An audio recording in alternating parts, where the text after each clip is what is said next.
My family moved to Memphis, Tennessee when I was 5 years old. And I cried all the way there because I wanted to stay with my mama. It's 1949, and Myra Brown is saying goodbye to her extended family in rural Louisiana. My daddy got a job as a lineman in Memphis.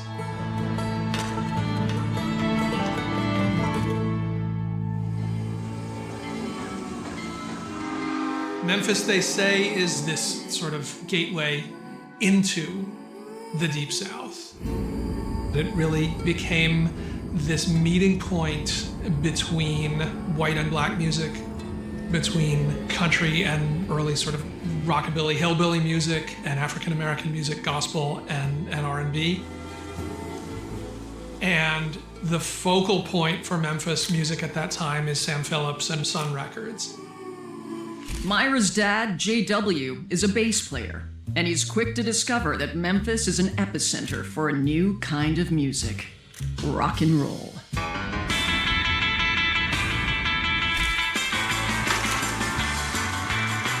Sam Phillips brought together many of the musicians from the South to create this new sound. He is the one who discovered Elvis Presley, Carl Perkins, and Johnny Cash.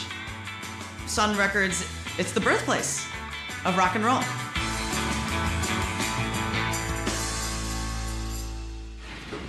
When J.W. suffers a serious electrical accident at work, he gets a large settlement. It's the catalyst for a career change. My daddy said, I'm going to go to Louisiana and find my cousin Jerry and see if he'll come to Memphis and we'll put together a band. He said, I've heard how great he is on the piano, how talented he is. Only 21 years old, Jerry Lee Lewis has already been married twice. The first time when he was 16. In the South, people got married young, that they started having kids really young, and that then they had a lot of them. That's the story of the Lewis family. Jerry Lee now lives with his second wife, Jane, in Faraday, Louisiana.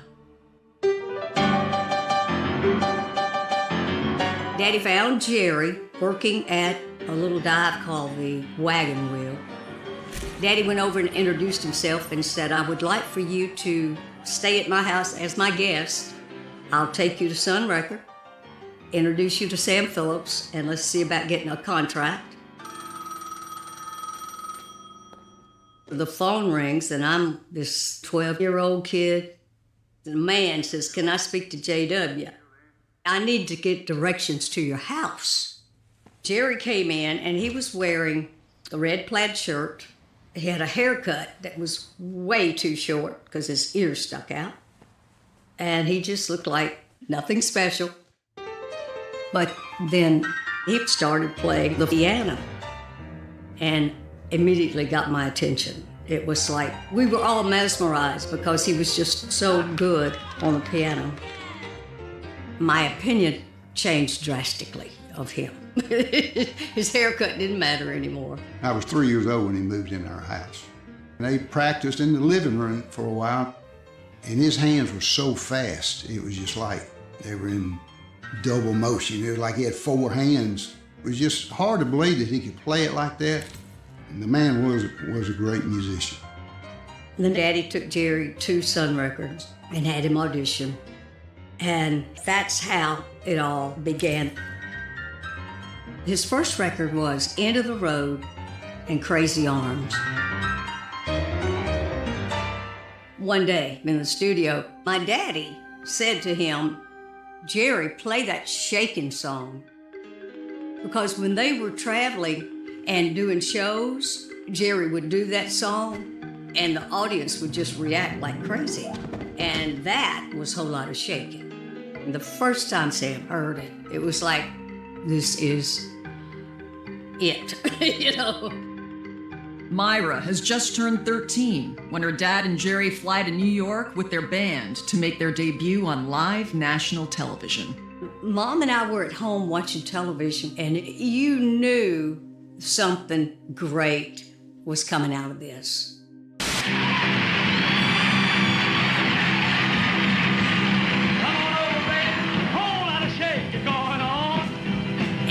guess seeing him on Steve Allen's show, he rose in my mind, to a higher level.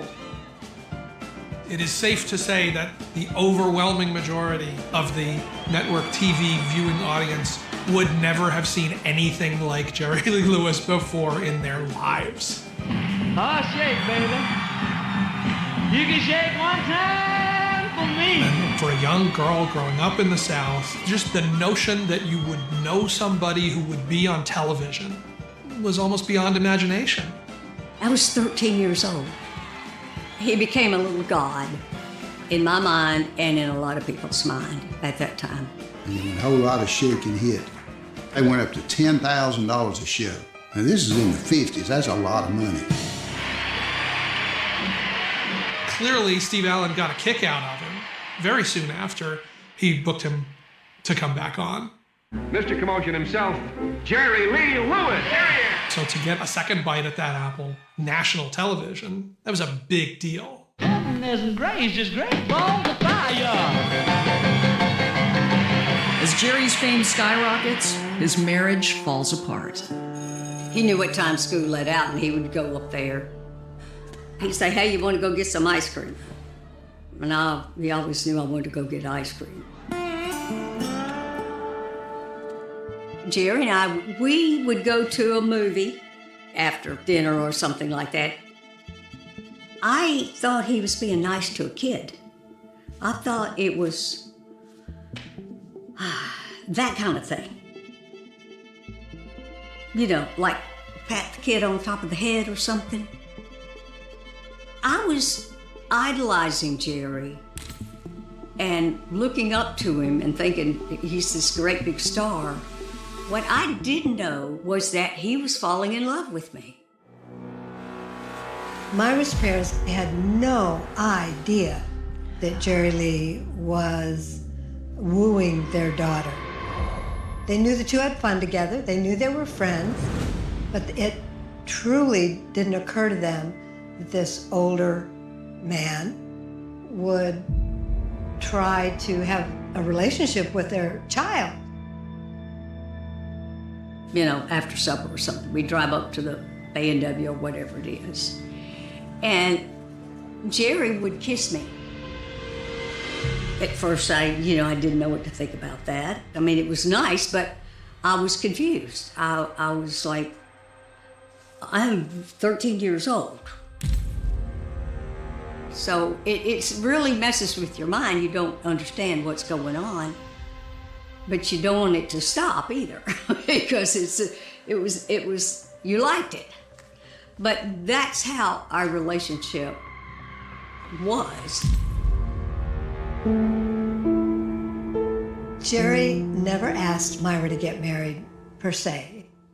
He got the marriage license by taking this older friend, I think she was in her 20s as well, to the courthouse and having her sign Myra's name to the license. Nobody questioned it. Apparently they didn't ask for ID back in those days. And Jerry came back home. He said, "Come outside, I'm gonna show you something." So he pulled this paper out, and I looked at it, and it said, marriage license. And I looked at it, and I said, "You mean we're married?" And he said, No. We're not married. We're gonna get married." And I said, "What?" And he caught me by my arm, and he turned me around, and he said, "Myra, I love you. And I want to marry you." And I think I just melted, I think it just, and I told him, and I said, "No, I love you too." I said, "But I'm still too young. This is crazy." I think Jerry Lee was a predator. He wanted somebody he could mold into whoever he wanted. Myra was a good, dutiful girl, and so she was an easy mark for him.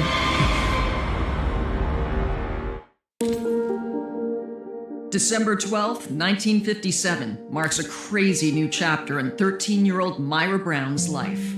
We were having supper. Jerry said, "Myra, you want to go to a movie?" I said, "Yeah, sure." We got in the car, And Jerry headed toward Mississippi. And I'm going, was there a movie theater out this way?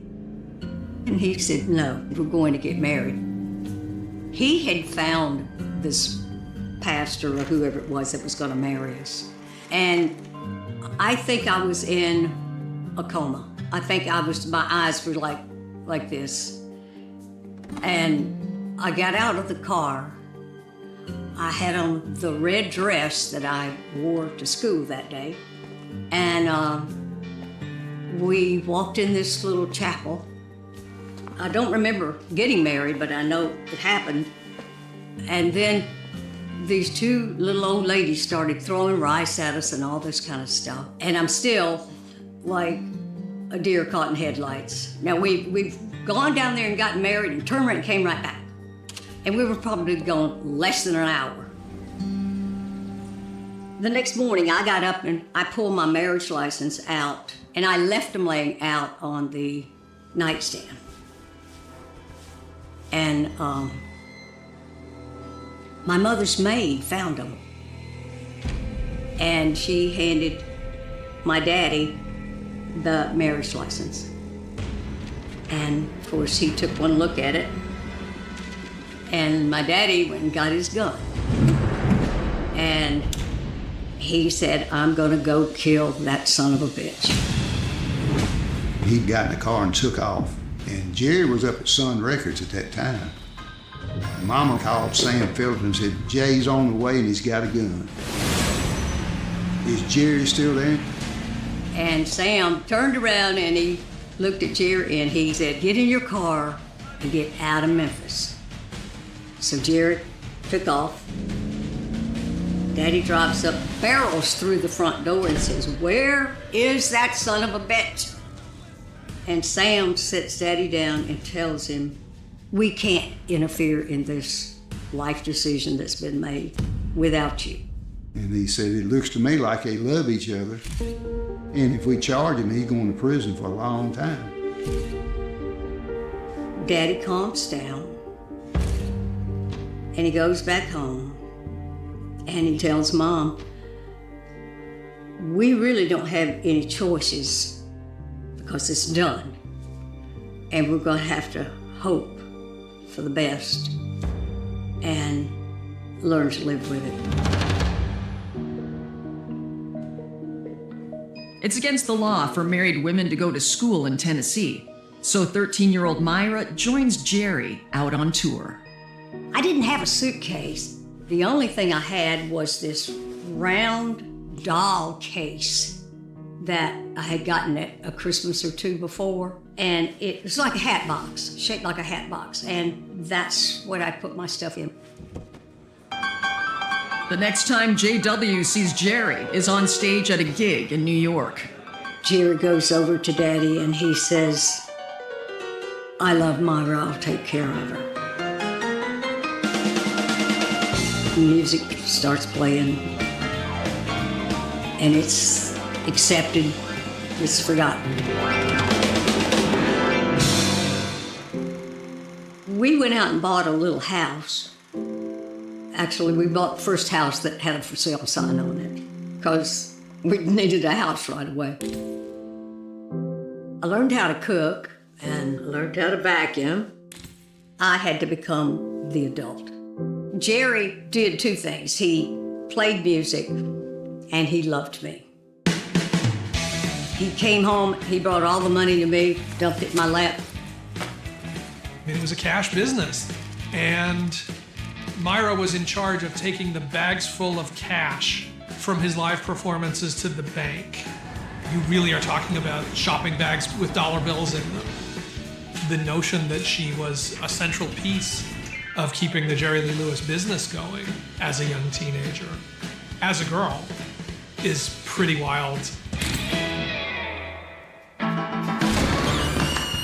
The first few months of 1958 tick by, and Jerry's star continues to rise. It was a time that had never happened before, never will happen again. And the reaction of the public and the audience that made me kind of gasp. Like, look at how these people are just going berserk about him. There for a while, he was the top dog, because they had the top songs in the world.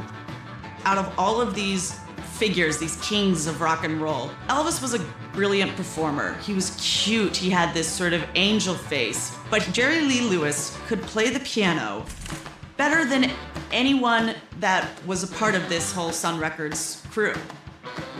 And Jerry Lee Lewis was fun. And fun was a huge part of the birth of rock and roll. Private Elvis Presley makes this a VIP event. But the rock and roll star, wearing medals for carbine, pistol, and tank gunnery marksmanship, is modest as can be. When Elvis is drafted into the Army, Jerry Lee is poised to become the new king of rock and roll. And then they booked a big tour for Jerry in Europe in May of '58. Elvis never went to England. Elvis never formed off of United States soil. So for one of those first-generation rock and rollers to make that trip and go over to England was a big deal. The tour will be a surefire success if Jerry will heed the advice of Sam Phillips and not do one thing. Don't bring Myra on tour with you. Don't bring her to London. And he ignored all of that good advice. His ego, I think, stood in the way. He just thought he was untouchable. I didn't even know that Jerry had been warned. And he said to them, either she goes or I don't. And I think Jerry intimidated him and said, don't you talk to her. Leave my wife alone. Myra, her brother Rusty, and their mom Lois accompany the band to England. When we got there, they were standing there at the airport and, people just wanted to see everybody, because we were the biggest celebrities there was at that time. The press was going to come on the plane and see Jerry and interview him. So I got off and I'm walking around in the airport and a man comes up to me and he says, who are you, miss? You got off that plane, didn't you? And I said, I'm not anybody. He said, well, who are you? And I said, I'm Jerry's wife. And the guy asked me how old I was, and I said, I'm 15. I figured I could lie a little bit. His face lit up like a Christmas tree, and he took off. I had no idea. I was talking to a reporter. And I'm clueless that there could be a problem. I wish that somebody would have said, if people find out Jerry's married to a kid, it ain't gonna be pretty. Myra, you're a bomb.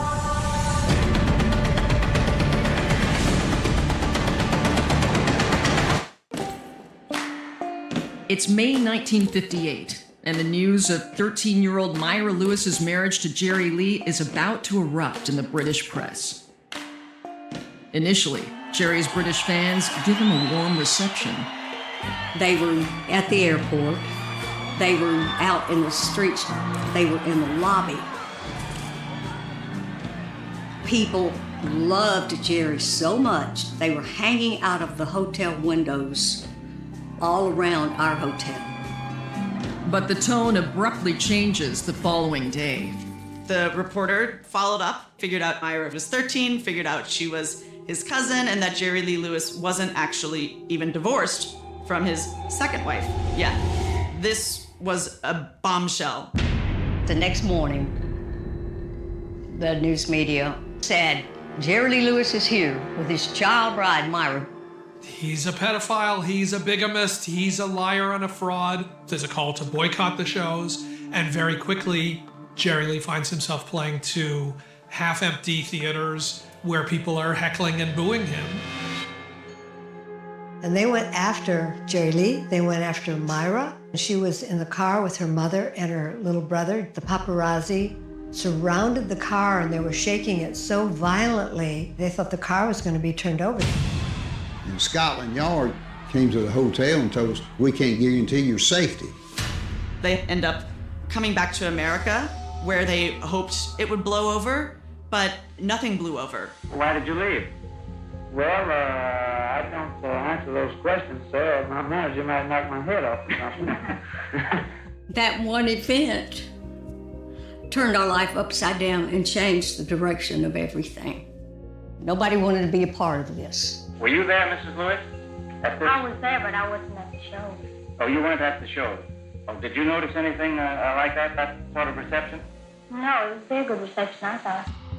He went from making thousands of dollars a night down to making a few $100s a night. I felt guilty because of it. I didn't make it happen, but I didn't stop it from happening. And I could have, because I was the one that let the cat out of the bag. After they came back and after his divorce was finalized, he remarried Myra so that there was no question that this was a marriage in good standing, but the damage was done.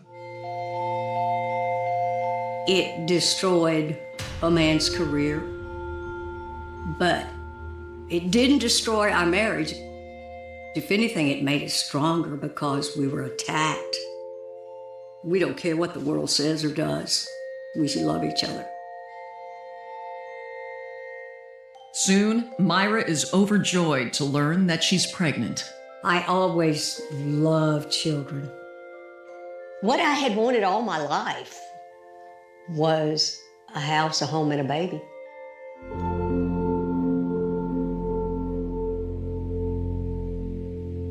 But a few months into her pregnancy, Myra is forced to leave her home.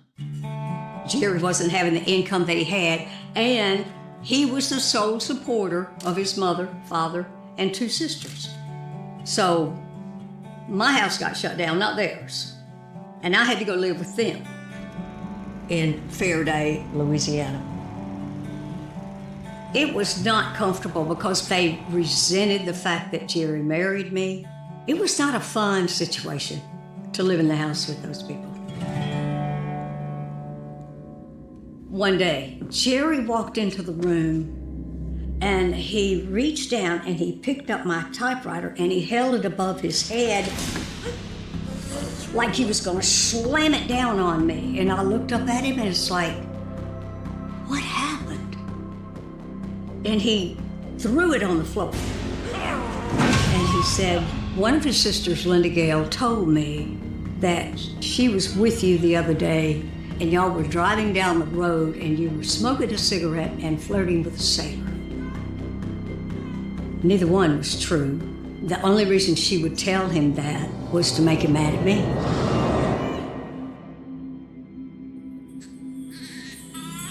But all is forgiven when Myra gives birth to a baby boy on February 27th, 1959. Myra had Stevie when she was 14 years old, and she was thrilled. She knew she was pretty young to be having one, but still, it was what she always wanted. Oh, he was precious. He was a sweet baby. He was a smart baby. Jerry wanted to name him after Steve Allen for giving him his first break on nationwide television. Myra is over the moon when they move back to Memphis and her mom, dad, and brother get to meet her baby boy. It was great because it was like I had a little brother, you know, because I was with him all the time. And, you know, she was a great mama.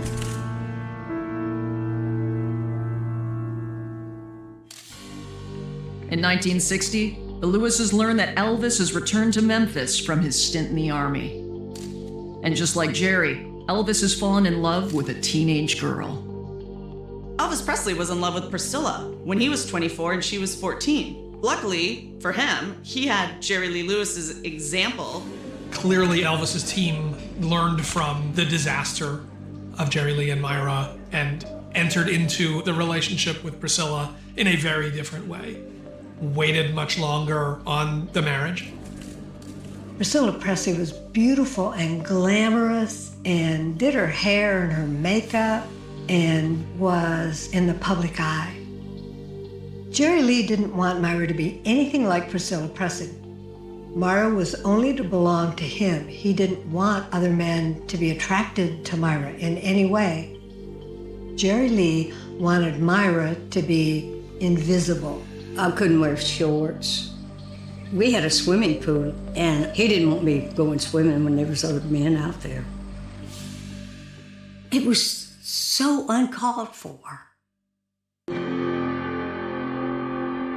Only 17 years old, Myra submits to Jerry's demands and embraces her role as wife and mother. But nothing prepares her for what happens on Easter Sunday, 1962. Myra was at home with her 3-year-old son, Stevie, her father-in-law, Elmo, and Jerry's uncle, George, and she was going to cook dinner. And she was asking Elmo what he wanted, and he was listing some things, and said, well, we better go inside and make a list. So she asked Uncle George, would you watch Stevie? And he said, sure. And so she and Helma went inside, and she wrote a grocery list. They went back outside. And Uncle George was there, and Stevie wasn't. And I said, Uncle George, where'd Stevie go? He said, he went in the house with you. Well, didn't he go in the house with you? I ran in the house to look for him. And I came back out. There was this, he'd been playing with a hose. And he'd been pulling it. And I followed the hose around the house. And I looked, and the hose was in the swimming pool. And the water was rippling. And I started screaming. Myra Lewis is 17 years old when her 3-year-old son drowns in a tragic accident. Myra remembers almost nothing between the incident at the pool and the funeral. What she remembers is Jerry Lee picking her up off of Stevie's grave. She was lying on his grave and wouldn't leave because she wouldn't leave her child alone. I was so heartbroken over losing Stevie. I mean, it was the most God's awful thing could happen to any human on this earth. There were times when she didn't want to go on. She didn't know if she could live without her baby, without her child. And then she got pregnant again. And it was with the birth of Phoebe that she realized she had to stay alive. She just unbroke my heart. You know, she made me proud and happy to have a child again in my arms that I could hold and kiss, and gave me back something that I had lost. It was a welcoming, wonderful thing that happened. In 1964, the Beatles conquer America and transform the sound of rock and roll. By this time, unable to repeat his success on the charts, Jerry Lee has left Sun Records. At home, he becomes increasingly controlling. No matter what she did to try to please him, it was never enough. Nothing was ever good enough. It ripped my self-esteem away from me. One night, Jerry was coming home, but I didn't know he was coming home that night. He said, I'm hungry, you gotta fix me something to eat. Okay. When a neighbor had made some spaghetti sauce for me, and I walked by him and he said, this don't taste like your spaghetti. And I said, Bonnie made it, and gave it to me. And he said, what? And he picked his tray up and threw it at me. Jerry's bad behavior continues, even when he starts making a comeback in a new genre in the 1960s. They're gonna play this old piano after I'm not here. He never returns as a rock and roll star, but eventually moves into a much more straight-ahead country style. When country music kind of became outlaw country and was more sort of open to rebellious figures, they welcomed Jerry Lee Lewis. I started playing with him a lot and then went full time with him later on, after I got out of high school.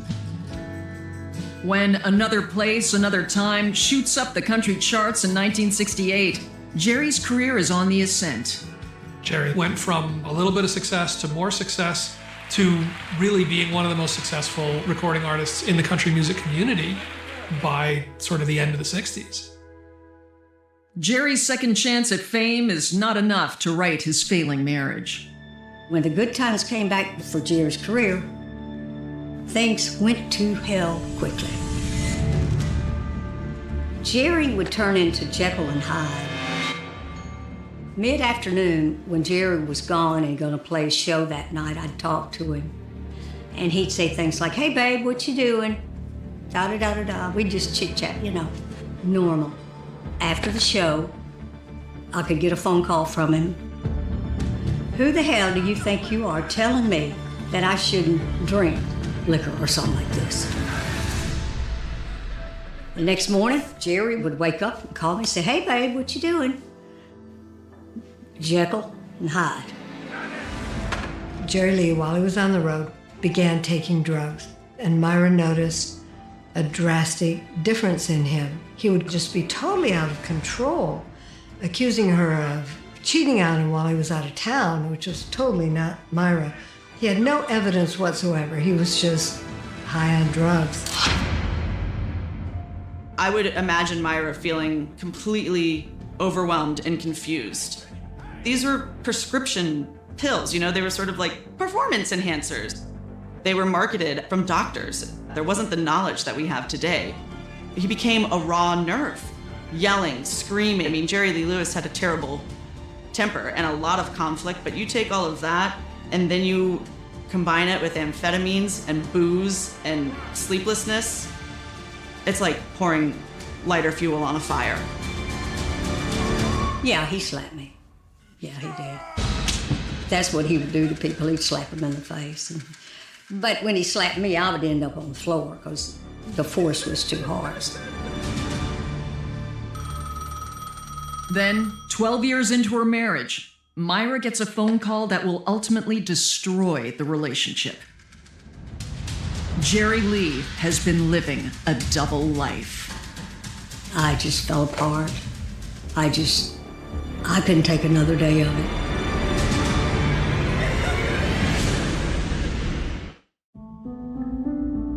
In 1970, Myra Lewis gets a phone call that shatters her belief in Jerry Lee.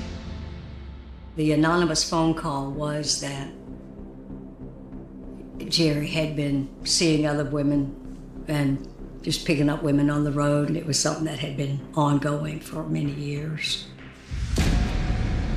In fact, he had started cheating on her only 11 months after they first got married. Myra is devastated. She runs down to her local church to seek solace. I knelt down at the altar and I was crying so hard that I was not even able to say a word. But that was the moment of knowing without a doubt that this was not the man I was going to spend my life with. This was not what I bargained for. I think maybe in my heart I knew that it wasn't reasonable that a man goes out and plays music and drinks and takes drugs and there's women throwing themselves at him. It's not reasonable to think he's not gonna take advantage of that. But I could, because he told me he didn't. And when I realized that it was a lie, and it had been a lie for a very long time, I knew there was no going back. Jerry is out of town. By the time he gets home, Myra and Phoebe have moved in with JW and Lois. Jerry was continuously calling me, want me to come back to him and all this kind of stuff. And I went over to the house to get something, and I went in and I was in the den and I heard somebody going, "Get her out the window." Jerry was in our bedroom with a girl in his bed. And I walked in there and said, "Oh, no, yeah, you miss me and you love me and you want me back, right? And this is what you're doing, laying in my bed with another woman." So I mean, I'd been gone 2 or 3 days. He begged her to come back, but she wasn't falling for it. And that's when she got that apartment. And I went over and stayed with her while she was staying there, and they was getting her divorced. I was asleep and I heard glass break. And I ran down the stairs, and it was Jerry. He was trying to come through the window. Jerry saw me, and I said, "What do you think you're doing?" And he said, "I just need to talk to her." Well, you don't talk to her coming through the window. I was married at 13, divorced at 26. Half of my life was spent with Jerry. The leaving, of course, was hard. She had no education. She wasn't going to have any money because Jerry Lee didn't manage money well, and whatever they had it was spent whenever he made it. She did get some child support as long as she would go beg for it. Jerry did see Phoebe on a regular basis. Myra always felt absolutely certain that keeping that relationship between the father and daughter was an important thing to do. Myra relocates to Atlanta, Georgia. But as she starts to rebuild her life, Jerry starts to unravel. He is arrested for driving under the influence several times. I was taking a lot of pills at the time, you know. Nobody had mentioned it to me. I said anything about it, and I didn't know that I was in that bad a shape. Jerry has numerous weapons violations and accidentally shoots his bass player while drunk. Just a couple of months after shooting his bass player, Jerry Lee shows up, drunk and belligerent at Graceland, smashes his car into the front gates, is yelling for Elvis to come down, and pulls out his gun and starts firing that, and then is hauled in and arrested for that. That was the next example of chaos. That was kind of around the same time when I decided to go into real estate. I'm here by myself. I've got a child to raise. What do I want to do? She went back to school, got her GED. She then got her real estate license and eventually her broker's license. Myra was very successful in real estate in Atlanta, Georgia. I was in the President's Club every year. I was a $1 million producer, and I loved every second of it. She worked for Richard Williams. She was an agent in his firm. He was a divorced man, and she admired him immensely. And after 4 years, one day, he asked her to lunch. And the sparks flew, apparently, because they ended up getting married. Richard Williams and I were married on June 1984. He's a gentleman. He's kind. He'll do anything in the world for me. He vacuums. I have somebody I can take care of and somebody that I know is going to take care of me. And it took a long time to get to it all, but it's been what I want. After Myra's marriage to Richard, most news of Jerry continues to be troubling. There are a series of marriages, many of which just end in terrible and tragic or suspect circumstances. One wife dies under very sketchy circumstances that, as reporters investigate, point toward his guilt and culpability in her death. And none of this is ever, in any serious way, investigated or explored by the authorities. Really, sincerely, I would like to say one more time what a great honor it is to be back in London, England. I feel like it's at home to me, you know. Well, this is where I first come over and I brought my little 13-year-old cousin with me. Remember that? He was widely celebrated. He was inducted in the Rock and Roll Hall of Fame in the first class. Jerry Lee also was very distinct within that first generation of rock and roll. First of all, he stayed alive longer than the rest of them, but Jerry Lee Lewis was also in a class of his own when it came to bad behavior. But then what's behind that is this remarkable woman who took something from that, who took something beyond just being scarred by it and, was able to turn her life into something else. I mean, there's been so many blessings and so many good things and so much good spread through our life that you got to focus on that. I'm happy with myself right now. I'm happy with what I've got. I've learned some tremendous lessons about life. And if I had to do it all over again, I'd probably do it all over again. The year is 1992. New York City isn't the glass and steel playground of the modern elite.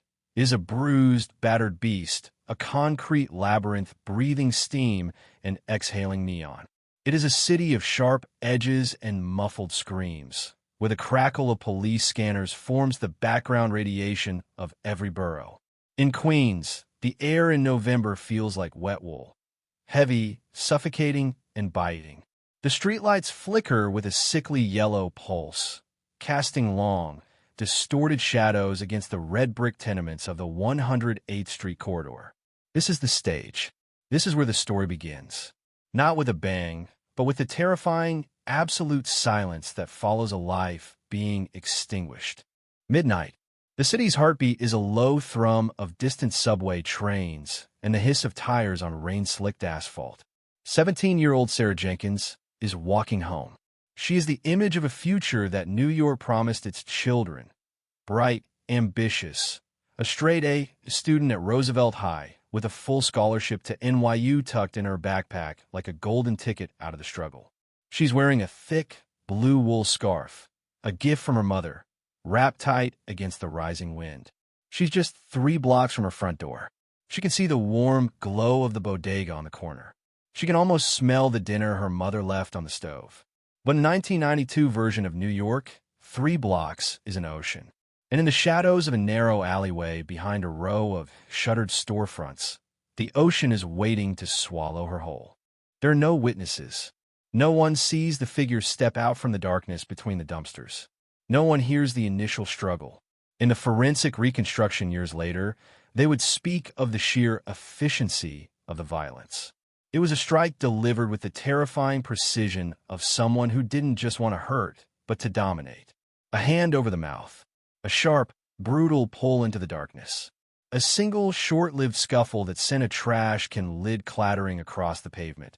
A sound that, in any other city, might have brought a neighbor to the window, but in 1992 Queens was just another ghost in the night. Sarah Jenkins, the girl who was supposed to change the world, became a statistic in less than 60 seconds. The cold case was born before the body was even cold. When the first patrol car rolled onto the scene 40 minutes later, the officers didn't find a crime. They found a desecration. The alleyway was a canyon of grime and forgotten things. And there, amidst the discarded newspapers and rusted fire escapes, lay the girl in the blue scarf.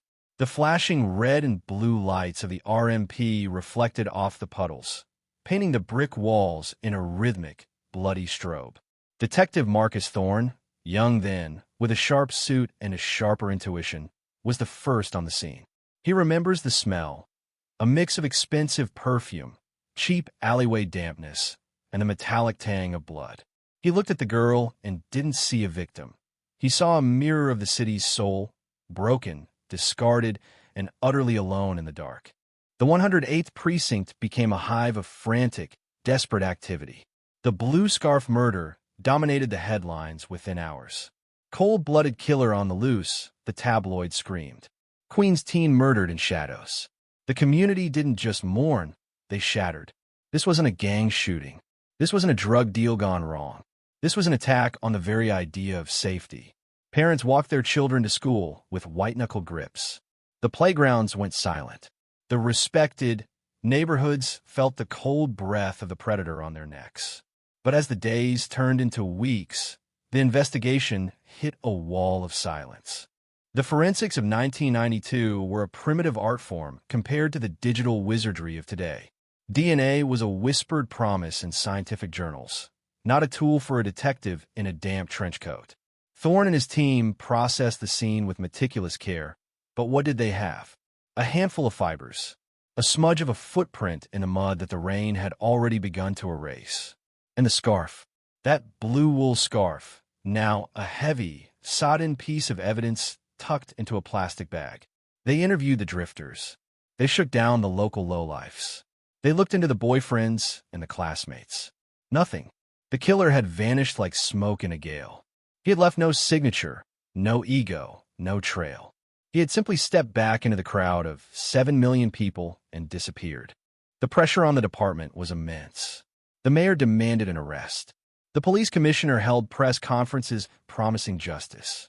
But the truth was a bitter pill. The trail didn't just go cold, it froze solid.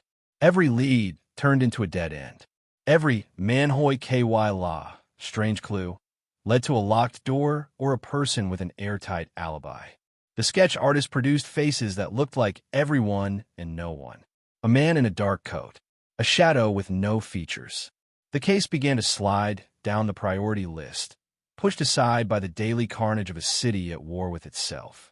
The file was moved from the active desk to the pending drawer and eventually into the basement of the precinct, a tomb of unsolved tragedies where the dust settled like a shroud over Sarah Jenkins' face. For 32 years, that file sat in the dark. For 32 years, the killer lived his life. He ate breakfast. He went to work. He laughed. He grew old. He watched the Twin Towers rise and fall. He saw the city change from a gritty noir film into a polished tech hub. He walked past the very alleyway where he took a life, perhaps feeling a flicker of pride at his own cleverness. He was a respected member of society, a pillar, a man who taught the next generation about morality while the memory of a scream was locked in the basement of his mind. The community forgot the name of the girl, but they never forgot the fear. The cold case became a campfire story, a warning to daughters, a ghost that haunted the 108th Street corridor. But time is a circle, and in the world of crime, the past is never truly buried. It's just waiting for the light to hit it at the right angle. While the killer was perfecting his mask of respectability, the world was changing. In sterile laboratories and quiet research facilities, a new kind of detective was being born. A detective that didn't need a witness or a confession. A detective that could look at a 30-year-old piece of wool and find the invisible signature of a monster. The blue scarf was still there, sitting in a box in a climate-controlled warehouse, holding onto a secret that was about to explode. The SOC Songdong, community shock, was coming, and it would be louder than any siren. As we move from the rain of 1992 into the clinical light of the present, the tension doesn't dissipate, it tightens. The hunt isn't over. It's only just begun. The man who thought he had outrun the clock is about to find out that in New York, the bill always comes due. The teacher is about to become the student, and the lesson is one of pure, unadulterated justice. But before we get to the arrest, before the handcuffs click and the mask falls, we have to understand the void. We have to feel the weight of those 30 empty years. We have to look into the eyes of a cold case that refused to stay dead. The silence of the precinct's archive basement is a different kind of loud. It is the sound of 10,000 stories held in stasis, a graveyard of paper and ink where justice goes to sleep, sometimes forever.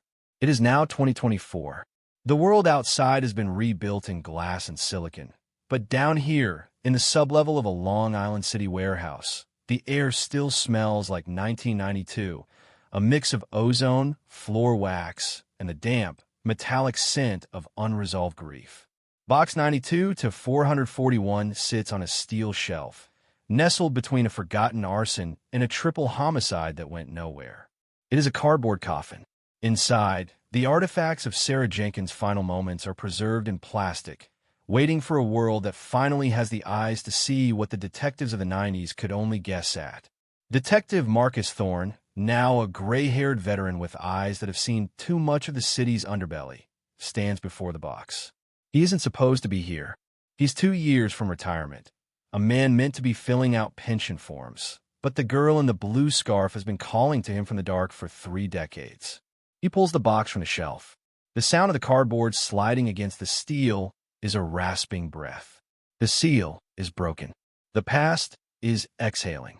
Thorne opens the lid, and the fluorescent lights of the modern age hit the evidence bags with a clinical, unforgiving glare. There it is, the blue scarf. The wool is matted now.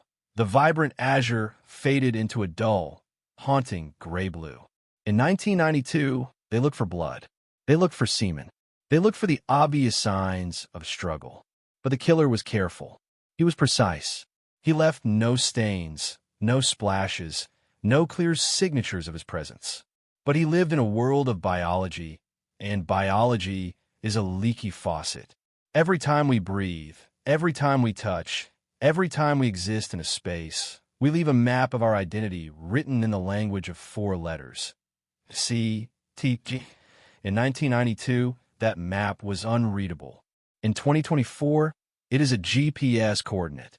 Thorne carries the bag to the cold case unit's lab upstairs, a sterile white room that feels like a spacecraft compared to the gritty, cigarette smoke-stained rooms where he spent his youth. The technicians here don't wear trench coats. They wear white Tyvek suits and nitrile gloves. They don't use magnifying glasses. They use sequencers that cost more than a precinct's annual budget. The process is a slow-motion explosion of information. The lab technician, a woman named Elias who wasn't even born when Sarah Jenkins died, takes the scarf. She doesn't look for a stain. She looks for touch DNA. She is looking for the microscopic skin cells shed from the killer's hands as he tightened the wool around Sarah's neck. She is looking for the ghost in the fibers. The extraction process is a ritual of patience. The wool is bathed in chemical buffers, agitated in centrifuges, and put through the gauntlet of polymerase chain reaction. PCR is a molecular Xerox machine. It takes a single shattered strand of DNA, degraded by 30 years of humidity and time, and copies it billions of times until the signal is loud enough to hear. For 48 hours, the machines hum in the corner of the lab, a digital heart beating for a girl who died in a Queens alley. Thorne waits. He drinks bad coffee. He stares out the window at a skyline that Sarah never saw. He thinks about the cold case labels on the folders. They call them cold because the passion is gone. The heat of the chase has dissipated, and the trail has turned to ice. But Thorne knows that ice can preserve things. It can keep a secret perfectly intact until the sun finally comes out. The call comes at 3 a.m. Elias's voice is steady, but there is a jagged edge of excitement in her tone. "We have a profile," she says. 3 words that change the gravity of the room. But it's not a direct hit. The DNA doesn't match anyone in Cody's. The killer hasn't been arrested for a felony in 30 years. He hasn't been in the system. He's been a ghost. He's been a respected citizen. He's been the man next door. But the DNA isn't a dead end anymore. It's a bridge. This is where the investigations shift from the lab to the digital frontier of forensic genetic genealogy. This is the new Manhoy KY law, the strange clue that bypasses the criminal databases and taps into the vast, sprawling family trees of the American public. Thorne brings in a specialist, a genealogist who navigates the branches of the past like a navigator on a dark sea. They upload the killer's profile to public databases, places where people go to find their Irish ancestors or their long-lost cousins. They aren't looking for the killer. They are looking for his relatives. The search is a dizzying descent into the genealogy of a stranger. The algorithm sifts through millions of profiles, looking for segments of DNA that match the sample from the blue scarf. It finds a 3rd cousin in Ohio, a 2nd cousin once removed in Florida, a great-aunt in a nursing home in Maine. The web begins to spin. The genealogist draws lines on a digital whiteboard, connecting names and dates, births and deaths, marriages and divorces. It is a hunt through the archives of the human race. The target is a male born between 1960 and 1970, with ties to the New York area in the early 90s. The family tree narrows.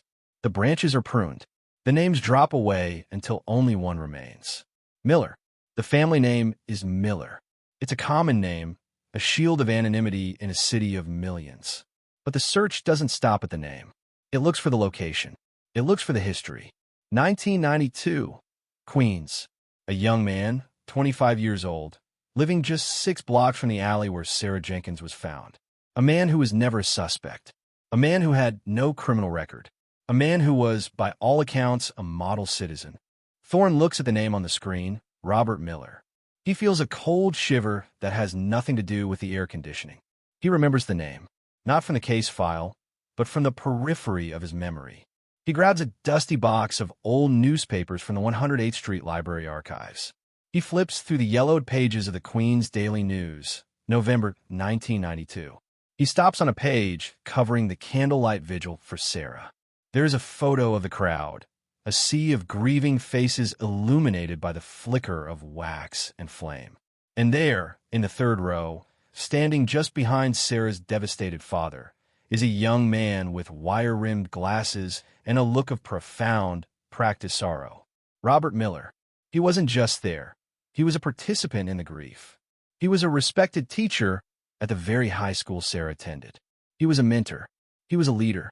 The SOC Song-Dong starts to rumble like an earthquake deep underground. The killer didn't run away. He didn't hide. He stayed. He taught. He built a life on top of a grave. The investigation turns into a tactical surveillance operation. This is no longer about 1992. It is about the man Robert Miller has become in 2026. He is a senior faculty member now, a man decorated with awards for excellence in education. He is a father. He is a husband.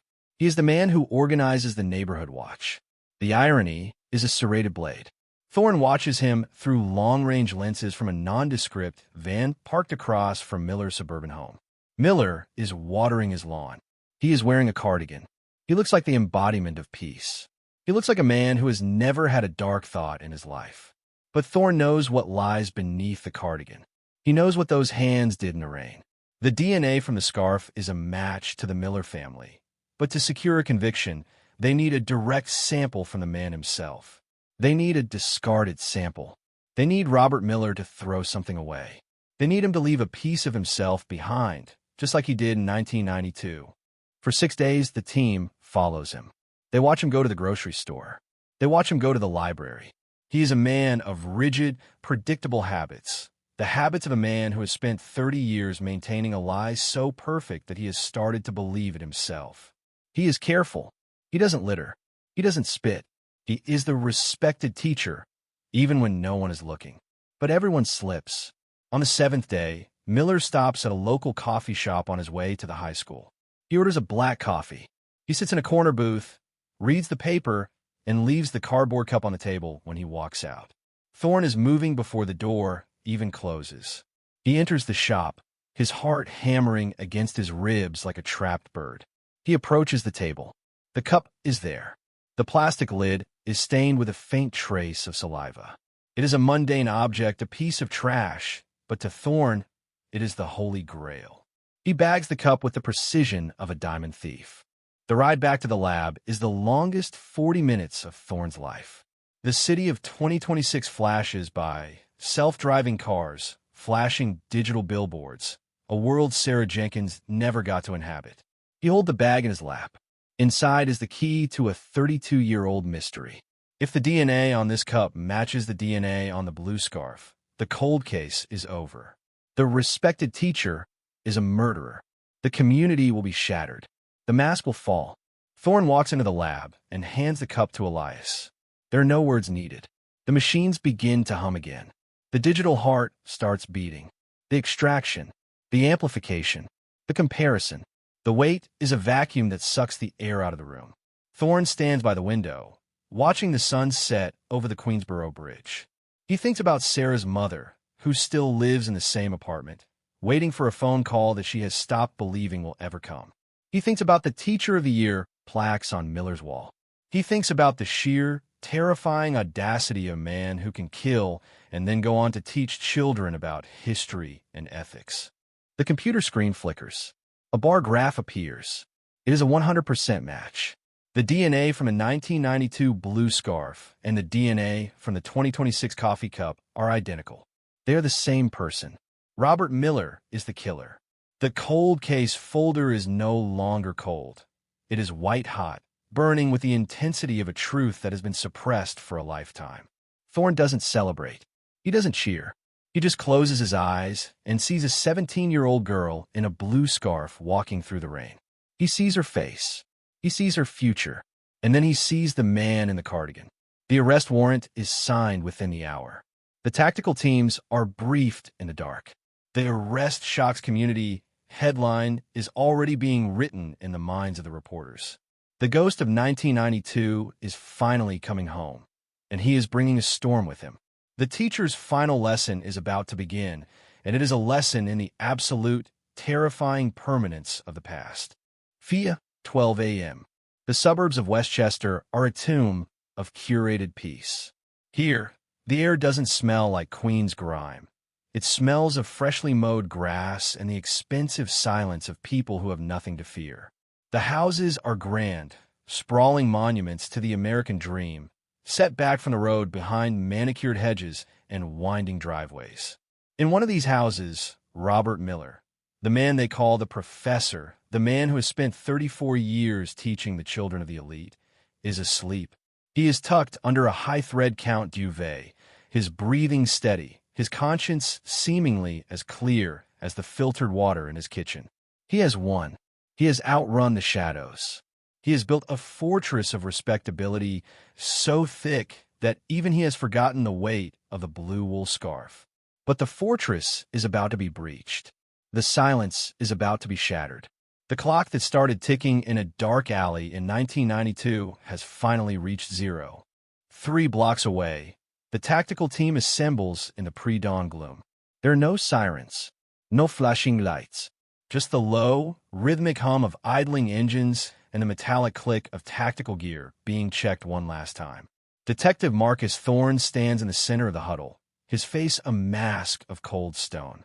He isn't wearing a suit today. He's in a heavy vest, his badge pinned to his chest like a silver star of judgment. He looks at his watch. The green numerals glow in the dark. 4:15 a.m. The cold case unit is no longer a group of archivists. They're a strike team. They move with the synchronized lethality of shadow, black-clad figures flowing down the suburban street, their boots barely making a sound on the pavement. The neighborhood is dreaming of tomorrow, unaware that yesterday is coming for its favorite son. They reach the perimeter of the Miller estate. The lawn is perfect. A child's bicycle is leaning against the garage door, a prop in a play that is about to end. Thorne signals. The team splits. 2 to the back, 2 to the side. The heavy hitters take the front. They don't knock. In cases like this, where a monster has hidden in plain sight for decades, you don't give him a second to reach for a weapon or a way out. You don't give him the chance to put on a mask. The heavy ram, a 30-pound cylinder of steel, is swung with the force of 32 years of frustration. The sound is a physical blow. Crack. The front door doesn't just open. It disintegrates at the hinges. The frame splinters like bone. Police. Search warrant. Get down. Get down now. The shouts are a rhythmic assault designed to paralyze the brain. The flashlights are blades of white light cutting through the foyer, reflecting off the family photos on the wall. Miller at a graduation, Miller at a wedding, Miller holding a newborn grandchild. The team moves through the house like a virus. Upstairs, the master bedroom. The door is kicked open. Robert Miller is sitting up in bed, his eyes wide, his silver hair a mess. He looks like a confused grandfather. He looks like a victim. His wife, a woman who has spent 30 years loving a shadow, is screaming a high-pitched, jagged sound of pure terror. She sees the guns. She sees the masks. She doesn't see the killer. She only sees the man who brings her tea in the morning. Robert Miller, get out of the bed. Hand behind your back. Now. Thorne's voice is a thunderclap. He is standing at the foot of the bed, his pistol leveled at the center of Miller's chest. For a split second, there is a flicker in Miller's eyes. It isn't fear. It isn't confusion. It is a cold, calculating recognition. The mask doesn't slip, it shatters. The respected teacher vanishes, and for the first time in 3 decades, the predator of 108th Street is visible. He doesn't struggle. He doesn't ask what this is about. He doesn't protest his innocence. He just moves with a slow, eerie deliberateness. He puts his hands behind his back. The handcuffs click, a sharp, metallic finality that echoes through the house. The cold case is officially in arrest. As they lead him down the stairs, the lights in the neighborhood are starting to flicker on. One by one, the neighbors are coming to their windows, peering through the blinds. They see the teacher of the year being marched out of his home in his pajamas. They see the black SUVs lining the street. They see the crime scene tape being unspooled around the rose bushes. The SOC Sondong is instantaneous. A woman across the street drops her phone. A man in a bathrobe stands on his porch, frozen in disbelief. This is the man who organized the 4th of July parade. This is the man who wrote their children's college recommendations. The betrayal is a physical weight pressing down on the pristine suburb. They aren't just watching an arrest. They're watching the death of their own sense of security. Thorne stops Miller at the end of the driveway. The sun is just beginning to bleed over the horizon, casting long, bruised shadows across the pavement. Thorne leans in close, his voice a low, lethal whisper. "Sarah Jenkins," he says. The name is a bullet. Miller doesn't flinch. He doesn't look away. He looks Thorne dead in the eye, and for a terrifying moment he smiles. It's a tiny ghost of a smile, a flash of teeth in the pre-dawn light. It is the smile of a man who knows he had 32 years that he didn't deserve. It is the smile of a man who knows that even if he dies in prison, he still won the game for a very long time. The ride to the precinct is a journey through a landscape of ruins. Miller sits in the back of the SUV, silent, staring out the window as they pass the schools where he taught, the parks where he walked, the life he stole from a 17-year-old girl and kept for himself. The silence in the car is suffocating. It is the silence of a grave. Thorne is in the front seat, watching Miller in the rearview mirror. He sees the way Miller looks at the world, not with regret, but with a cold, detached curiosity. He is already analyzing the history of his own downfall. He is a teacher to the end, even if the subject is his own atrocity. When they arrive at the 108th Precinct in Queens, the media is already there. The news has traveled faster than the cars. The headlines are already screaming. Cold case solved. Beloved teacher unmasked. Justice for Sarah. The crowd at the precinct doors is a chaotic mix of reporters and locals who remember 1992. Some are cheering. Some are weeping. A woman throws a shoe at the car. The Shocks community element is no longer a headline. It is a living, breathing rage. They lead Miller through the gauntlet. He keeps his head up. He keeps his composure. He plays the role of a martyr, the man wrongly accused, but his DNA is a witness that won't be silenced. Inside the precinct, the atmosphere is electric. The younger officers stand back, watching Thorne and the old guard. They know they are witnessing the end of a haunting. They lead Miller into Interrogation Room 1. It's the same room where Thorne sat 32 years ago, staring at a blank wall and wondering where the monster went. Now, the monster is sitting in the chair. The fluorescent lights hum. The camera is rolling. The blue scarf, sealed in its plastic tomb, is placed on the table between them. It is the only thing in the room that has more history than the two men. "Let's talk about 1992, Robert," Thorne says, pulling out a chair. He doesn't open a notebook. He doesn't need to. He has the story memorized in his blood. "Let's talk about the rain. Let's talk about the alley. And let's talk about why a respected teacher like you thought he could kill a girl and then go on to teach the world about right and wrong." Miller looks at the scarf. He looks at Thorne. The clock on the wall clicks. Every second is a year of a life that was never lived. The interrogation isn't just a quest for confession. It is a confrontation with the void. The cold case is open, the air is freezing, and the truth is finally, terrifyingly, in the room. Interrogation Room 1 is a vacuum. The air is recycled, thin, and tastes of metallic ozone. Under the relentless hum of the fluorescent tubes, every second feels like a heartbeat thumping against a ribcage. Robert Miller sits at the scratched metal table, his back straight, his hands folded with a terrifying, academic composure. He doesn't look like a man accused of a brutal slaying. He looks like a man waiting for a faculty meeting to begin. He is grading the room. He is grading Thorne. But on the table between the two men lies the blue wool scarf, sealed in plastic, a jagged piece of 1992 sitting in the middle of 2026. It is the only thing in the room that doesn't lie. Thorne doesn't start with a question. He starts with a folder. He slides it across the table. Not the crime scene photos, but the yearbook photos. Page after page of Miller's career. The Teacher of the Year awards. The smiling group photos with the debate team. The shots of Miller at charity auctions and school plays. Thorne flips them slowly, the sound of the paper like a dry rasp. You built quite a life, Robert, Thorne says, his voice a low, gravelly rumble. A fortress of goodness. A monument to service. Tell me, did you do it all to atone? Or was the respect just a better place to hide? Miller looks at the photos. He doesn't flinch. A small, polite smile plays at the corners of his mouth. The smile he used when a student asked a particularly challenging question. I've spent 34 years shaping the future, Detective, Miller says. His voice is smooth, cultivated, the voice of man used to being listened to in absolute silence. I've seen thousands of children grow into successful adults. I've contributed to this city in ways you couldn't possibly quantify. This clerical error from 30 years ago, it's a tragic mistake. You're looking for a monster. I'm a teacher.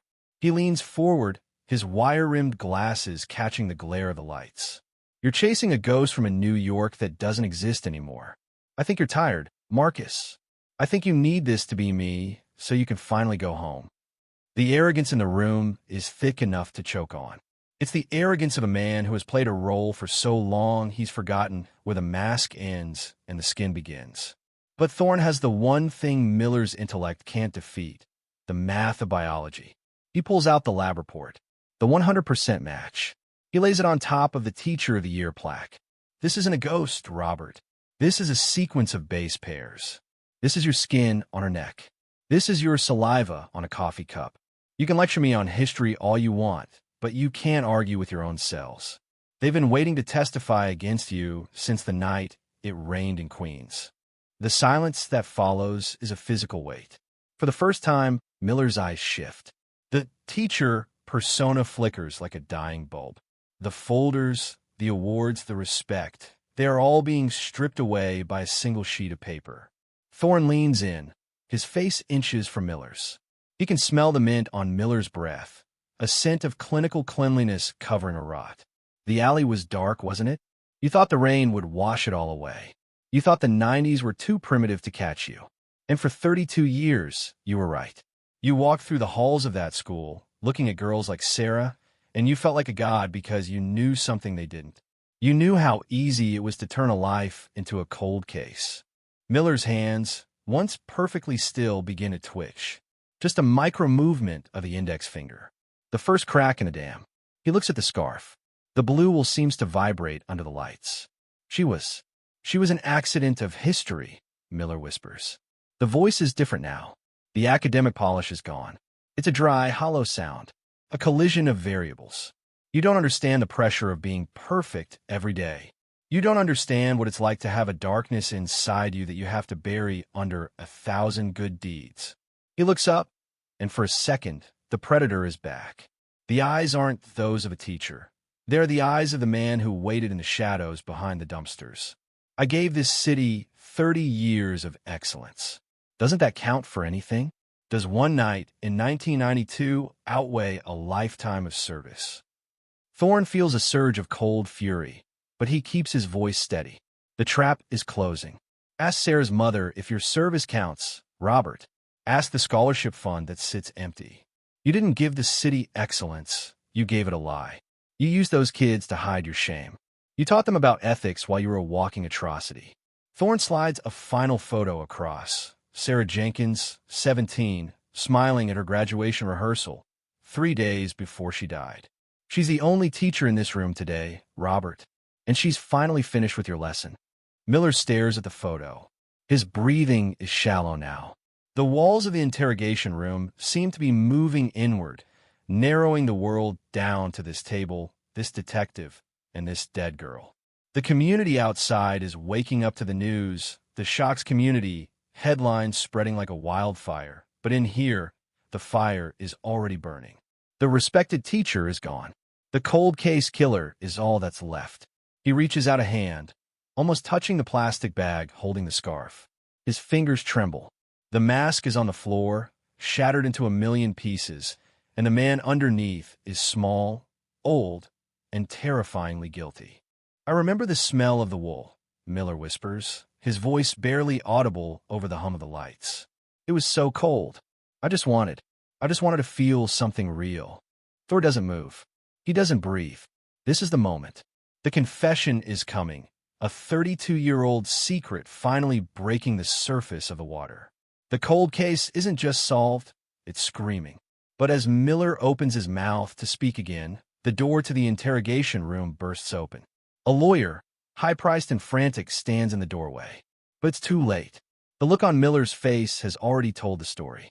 The respected teacher has been unmasked, and the truth is more Chan-dong than anyone ever imagined. The lawyer's arrival is a frantic blur of expensive wool and shouted objections, but the atmosphere in the room has already shifted.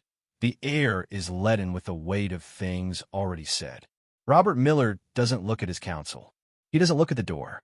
He remains fixed on the blue scarf, his eyes glazed with the 1,000-yard stare of a man who has finally stopped running. The respected teacher has left the building. What remains is a hollow vessel of ancient, sharpened memories. Thorne signals the lawyer to wait outside for the formal processing, but the damage is done. The confession hasn't just started, it's bleeding out. Miller begins to speak, his voice now a rhythmic, hypnotic drone, devoid of the academic warmth that once charmed 1,000 classrooms. 1992 wasn't a year, Miller whispers. It was a fever. He describes the night with a terrifying sensory precision. He talks about the pressure of his first-year teaching, the weight of being the perfect young man in a city that felt like it was rotting from the inside out. He wasn't looking for Sarah, he says. He was just looking for a way to break the silence of his own life. He describes seeing her in the rain, the way the blue scarf was the only vibrant thing in a gray world. He followed her into the 108th Street alley not with a plan, but with a sudden, jagged impulse to possess that vibrancy. The struggle was short. The violence was an explosion of decades of repressed rage. He describes the way the wool felt under his fingernails, the same wool currently sitting 6 inches from his hand. He describes the absolute, crushing silence of the alley after it was over.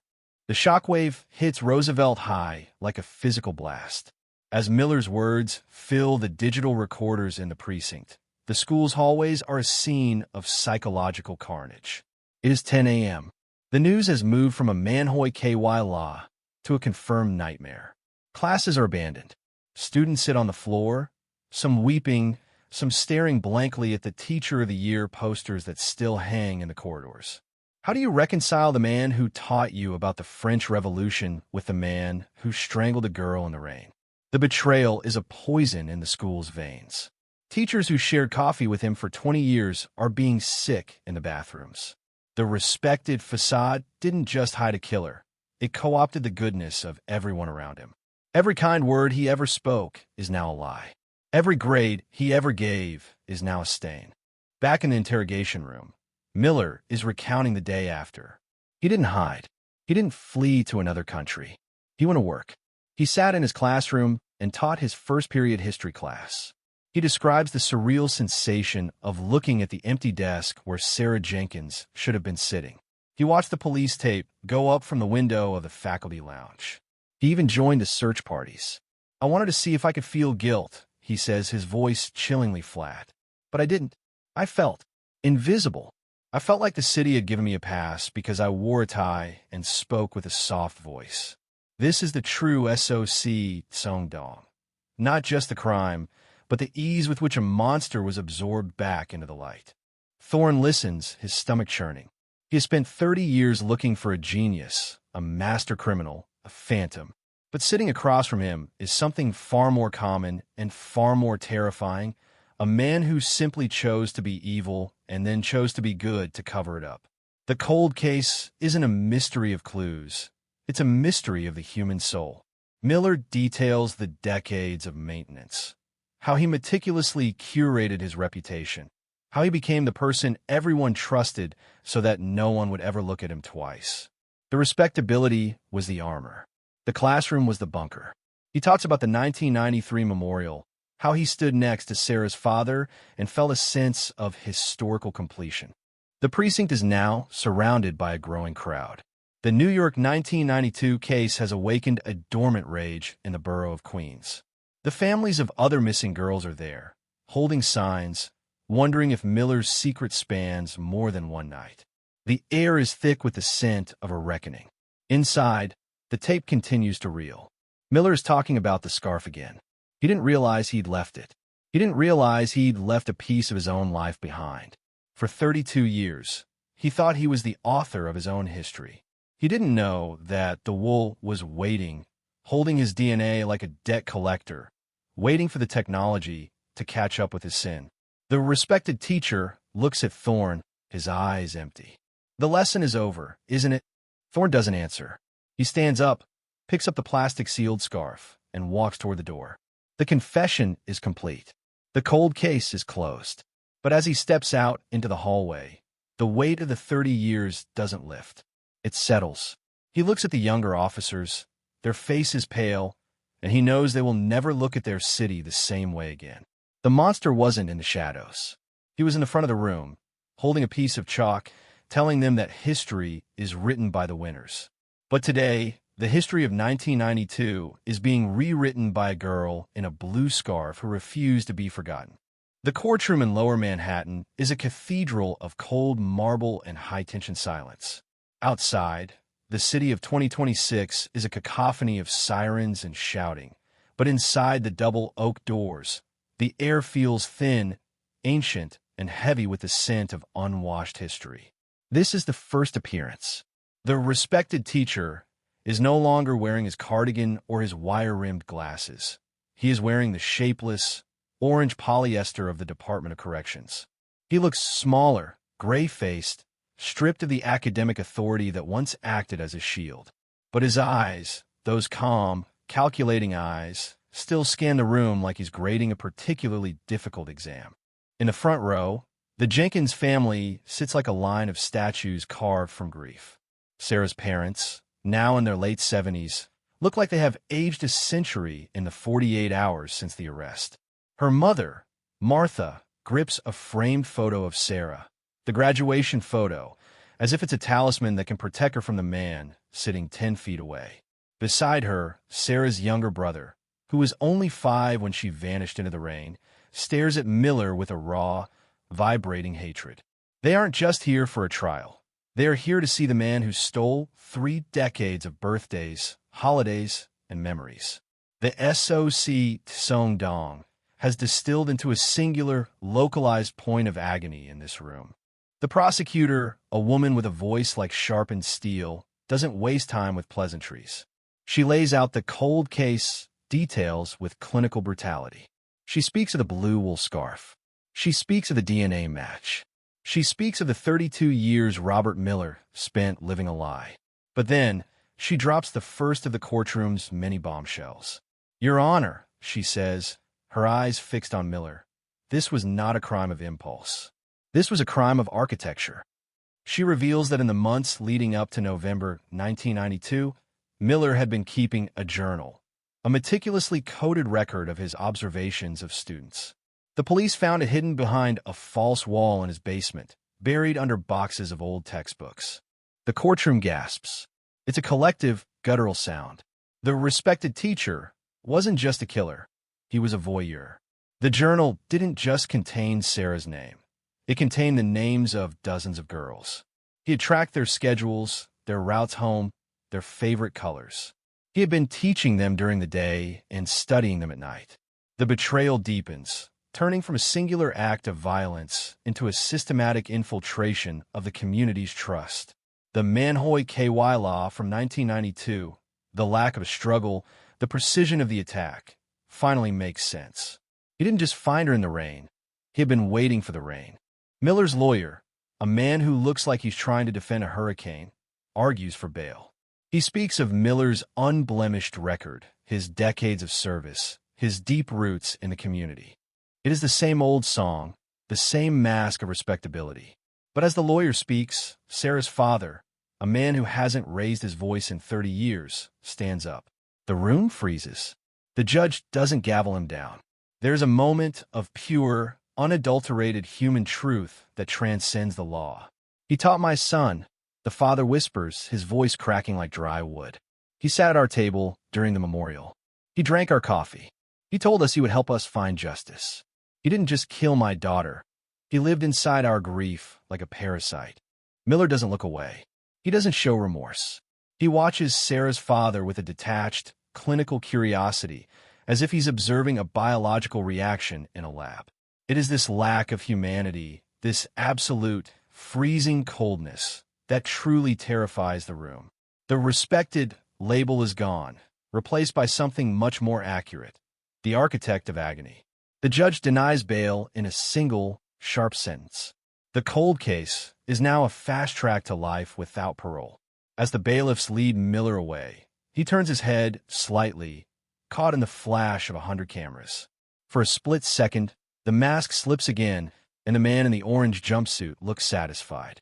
He has seen the wreckage he caused, and to a monster, wreckage is a legacy. Outside the courthouse, the media circus has reached a fever pitch. The teacher killer is the only story in New York. But away from the cameras, Detective Thorne stands on the courthouse steps, watching the Jenkins family walk to their car. The solved stamp is on the folder, but he knows that justice is just a word. It doesn't bring back the scholarship, the graduation, or the girl in the blue scarf. He thinks about the journal in the basement and the names of the other girls. He thinks about how many other teachers are out there, writing their own dark histories in the margins of their lesson plans. The case is moving toward its final high-stakes conclusion, but the haunting of New York 1992 is only getting louder. The basement of the 108th Precinct has become a crypt of secrets. Under the harsh glare of halogen work lights, Detective Thorne and a team of forensic profilers are dissecting the life's work of Robert Miller. But they aren't looking at lesson plans or history quizzes. They're looking at the journals. Dozens of them, bound in black leather, smelling of mildew and obsession. They were found behind the false wall in Miller's cellar, stacked like bricks in a mausoleum. They are the shadow syllabus, the terrifying curriculum of a man who studied innocence with the intent to destroy it. Thorne opens the volume marked 1990 to 1993. The handwriting is precise, elegant, the cursive loops of a man who takes pride in his penmanship. But the words are a descent into madness. Miller didn't just teach, he hunted. He cataloged. Page 42, subject A, 16 years old. Walks with a limp on rainy days. Vulnerable. Trusting. Asked me about the Civil War today. Her eyes are too bright. They need to be dimmed. The team reads in silence, the horror settling in their stomachs like cold lead. These aren't just ramblings. They're surveillance logs. Maps. Timetables. The respected teacher had turned Roosevelt High into his own private hunting ground, a laboratory where he tested the boundaries of his control. The cold case of Sarah Jenkins was just one entry. As they turn the pages, they find her. November 1992. The entry is different. It's frantic. The ink is pressed hard into the paper. The scarf. Blue, like the deep end of the pool. She was alone. The rain makes everything quiet. I didn't mean to take it this far, but the opportunity was a geometric certainty. It had to happen. It confirms the premeditation, the cold, mathematical logic of the kill. But then they turn the page, and the next, and the next. The entries continue after Sarah's death. 1994, 1998, 2005. Miller didn't stop watching. He didn't stop hunting. He just stopped killing. Or did he? The question hangs in the room like a toxic cloud.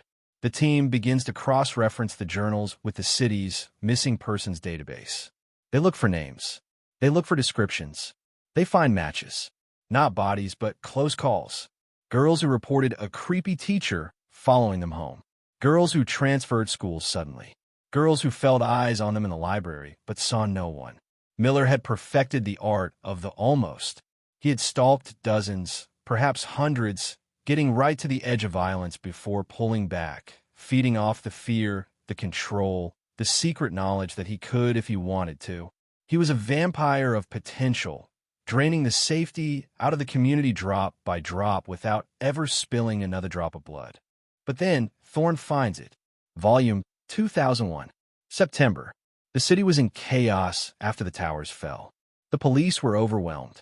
The world was looking at the sky, not the streets. The entry is short. The chaos is a cloak. No one is watching the ground. Subject M. The park.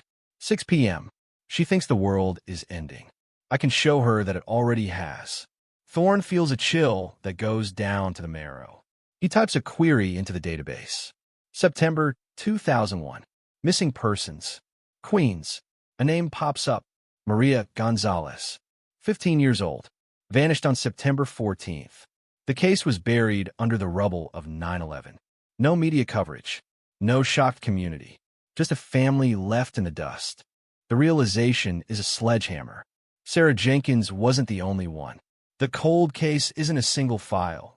It's a series. Miller used national tragedies as cover.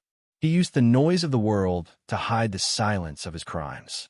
The respected teacher was a serial predator who knew exactly when to strike, when the eyes of the law were looking the other way. Thorne slams the journal shut. The image of the teacher of the year is gone forever. In its place is a monster of opportunistic evolution, a man who surfed the waves of history to drown his victims. The team moves fast. They need to find Maria. They need to find the others. They bring the journals to the district attorney. The scope of the prosecution explodes. This is no longer a murder trial. It is a reckoning for a generation of lost girls. The news leaks by evening. Serial predator hid in plain sight. Did the teacher kill again? The panic in the community reignites, hotter and more desperate than before. Parents are checking their own yearbooks, looking at the photos of Miller, wondering if their daughters were Subject B or Subject C. The trust in the institution of the school collapses completely. This safe haven was a trap. Back in his cell, Miller sits on the cot. He doesn't have his journals, but he remembers every word. He knows what they're finding. He knows the shadow syllabus is being read aloud to the world. And for the first time, the calm cracks. He paces. He mutters. He isn't afraid of prison. He is afraid of being known. He is afraid of the teacher being erased and only the butcher remaining. But the walls of the 108th precinct are closing in, and the ghosts of 1992 and 2001 are gathering in the hallway, ready to testify. The lesson is no longer about history. It's about the future he stole, and the bill is finally being presented. The convoy of heavy trucks rolls down 108th Street like a funeral procession for the living, their engines growling low and menacing in the humid night air. It is 9 p.m., but the sky above Queens is glowing with an unnatural, sickly orange hue, reflecting the chaos unfolding on the ground. At the center of the storm stands Roosevelt High School. For 70 years, this building has been the beating heart of the community, a brick-and-mortar sanctuary where generations of children learn to read, to dream, and to become adults. It was a place of safety, a place of promise. But tonight, as the floodlights from the NYPD Emergency Service Unit trucks snap on, cutting through the darkness with blinding white beams, the school does not look like a sanctuary. It looks like a crime scene. It looks like a tomb. The revelation from Rikers Island has traveled through the neighborhood with the speed of a shockwave, shattering whatever fragile piece remained after the arrest. The rumor is no longer a rumor. It is a confirmed nightmare. Robert Miller, the man who taught them history, didn't just kill Maria Gonzalez.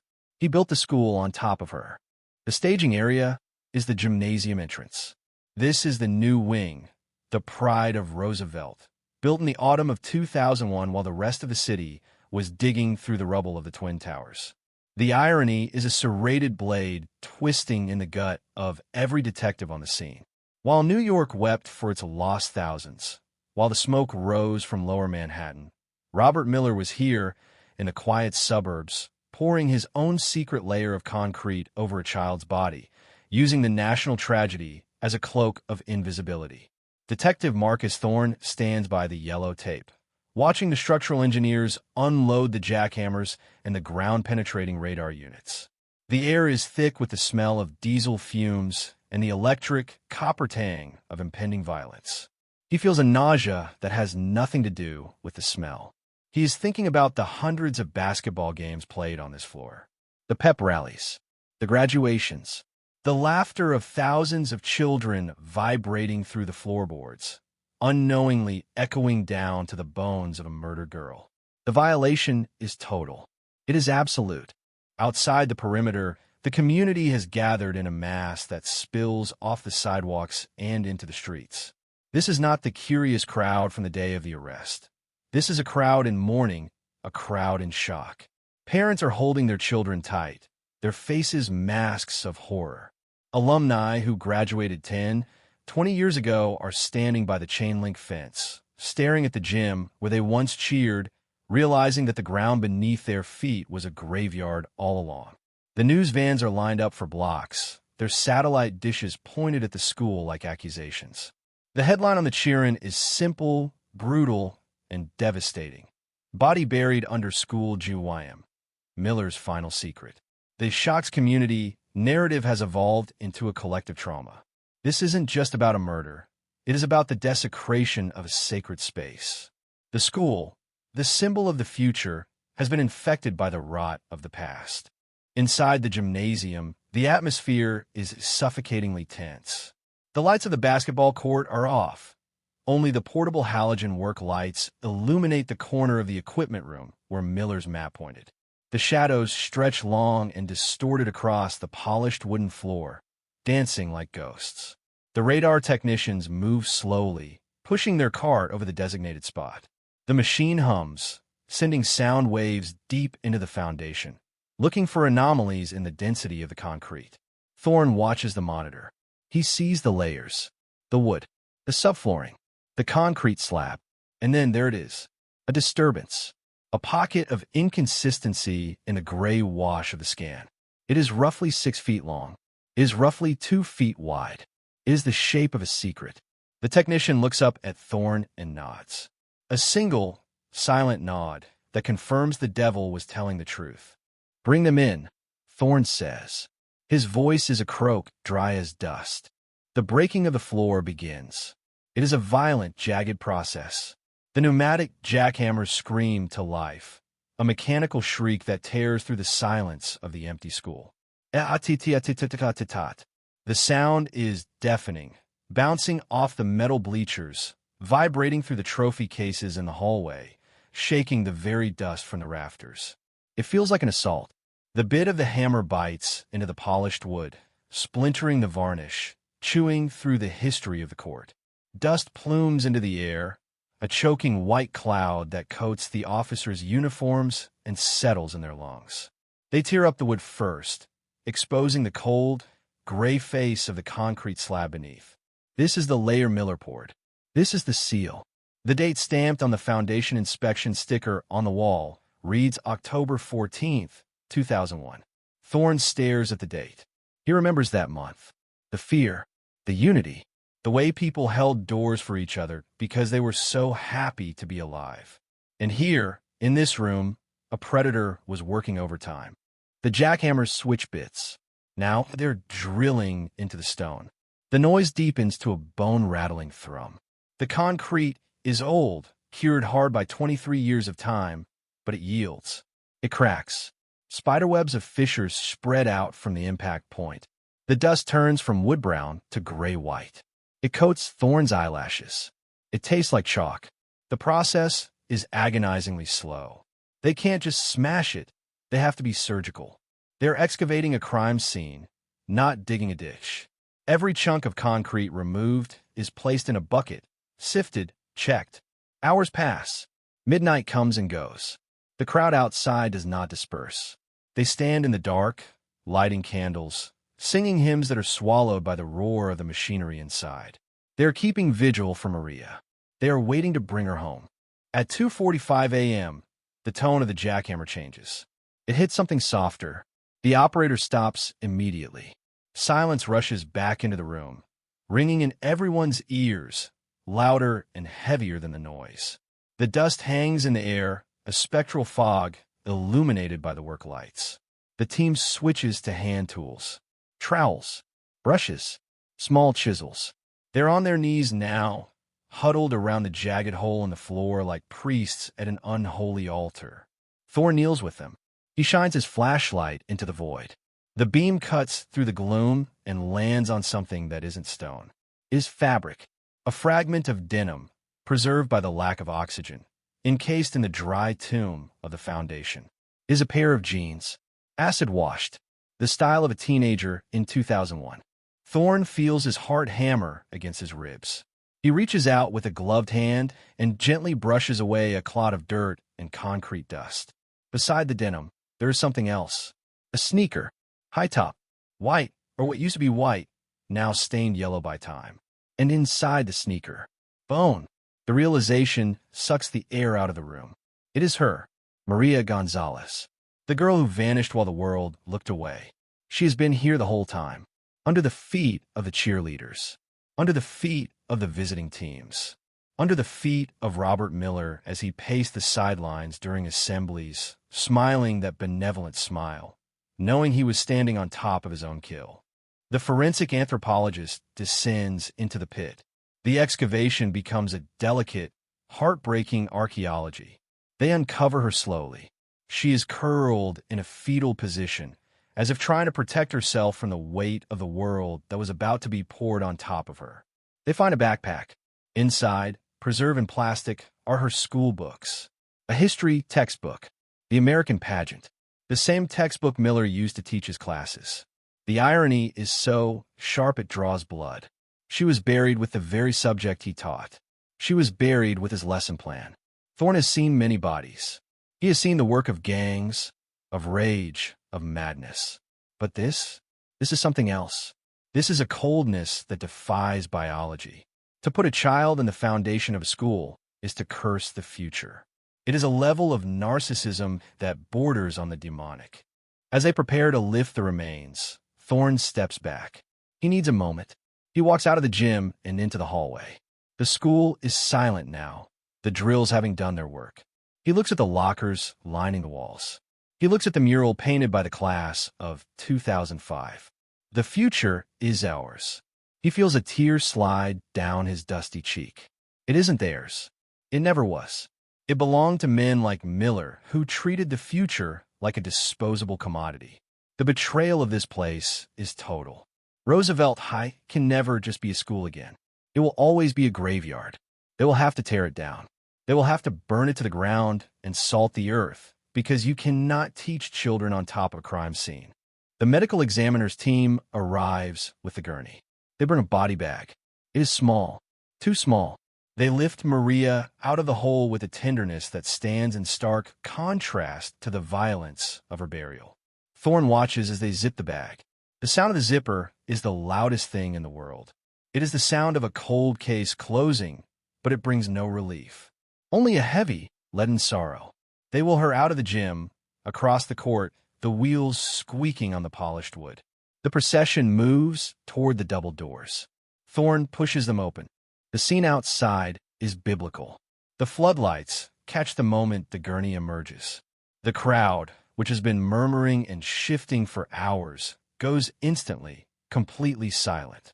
Thousands of people, not a sound, no sobbing, no shouting, just a collective intake of breath. Then from somewhere in the back, a single voice starts to sing. A hymn, Amazing Grace. It is shaky at first, but then others join in. The sound swells, rising up to meet the orange sky. It is a song of mourning, but also of reclamation. They're taking her back. The police form a phalanx around the gurney, moving through the parting sea of people. Cameras flash, blinding and rhythmic, documenting the final walk of Maria Gonzalez. Thorne watches from the top of the stairs. He sees Maria's mother in the crowd. She is not singing. She is not crying. She is staring at the black bag with a look of devastation so profound it looks like peace. She reaches out a hand as the gurney passes, her fingers brushing the plastic. A connection made after 23 years. A mother touching her child for the last time. The SOC Song Dong has transformed into a deep communal scar. They know now that the monster wasn't hiding in the dark. He was hiding in the light. He was the man who graded the papers. He was the man who signed the hall passes. And he has left them with a wound that no amount of sentencing can ever heal. The ambulance doors close. The lights flash. The siren does not wail. It simply purrs as the vehicle moves away, carrying the truth to the morgue. Thorne turns back to the school. The hole in the gym floor is a gaping black mouth. The dust is still settling.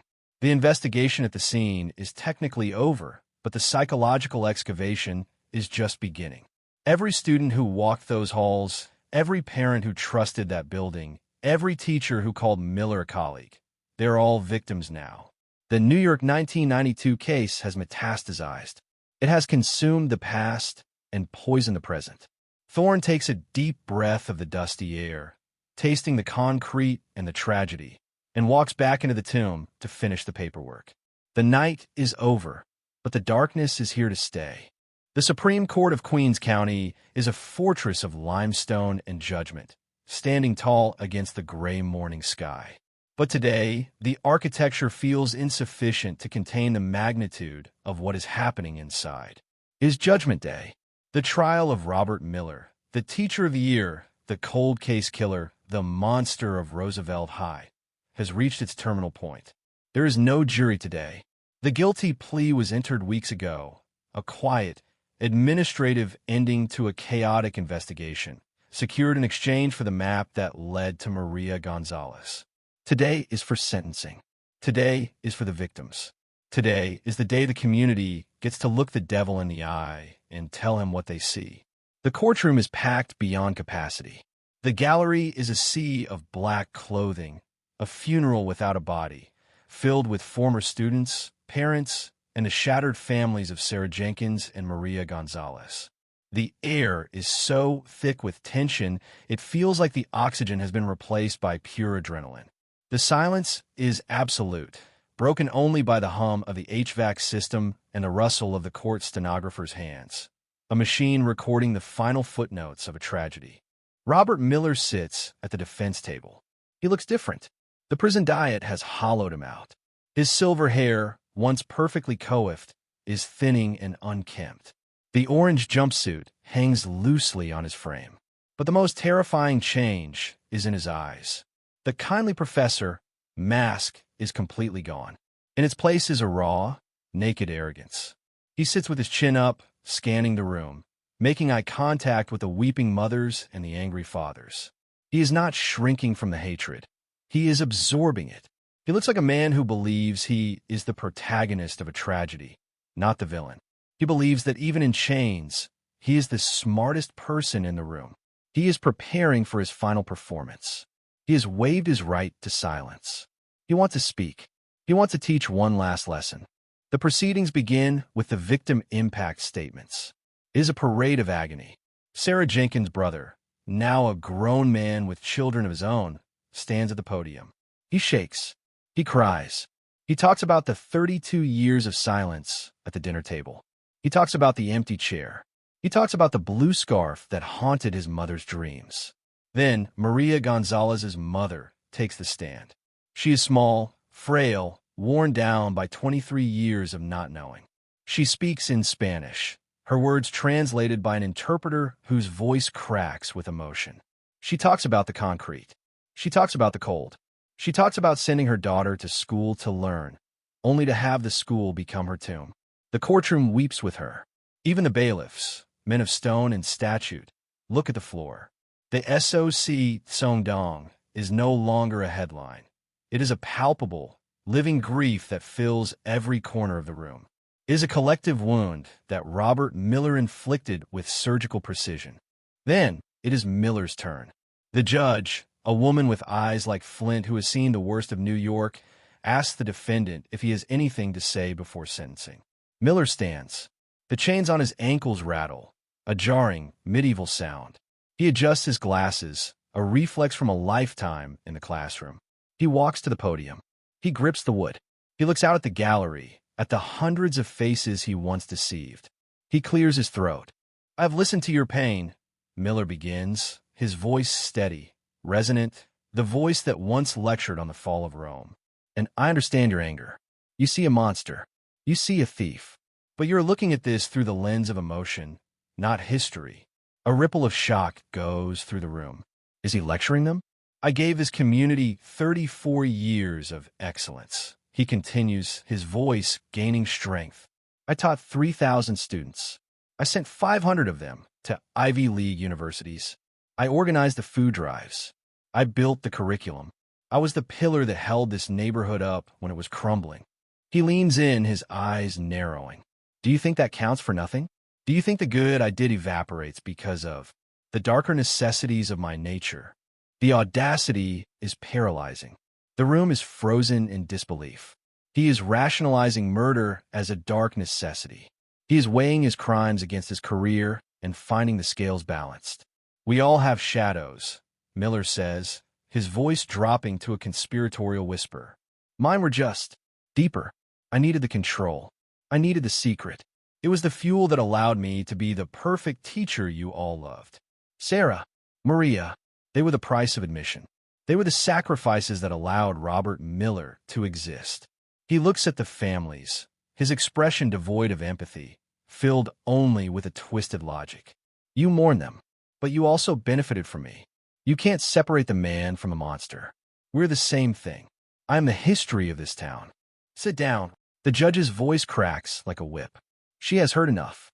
She slams her gavel, not for order, but to cut the cord of his insanity.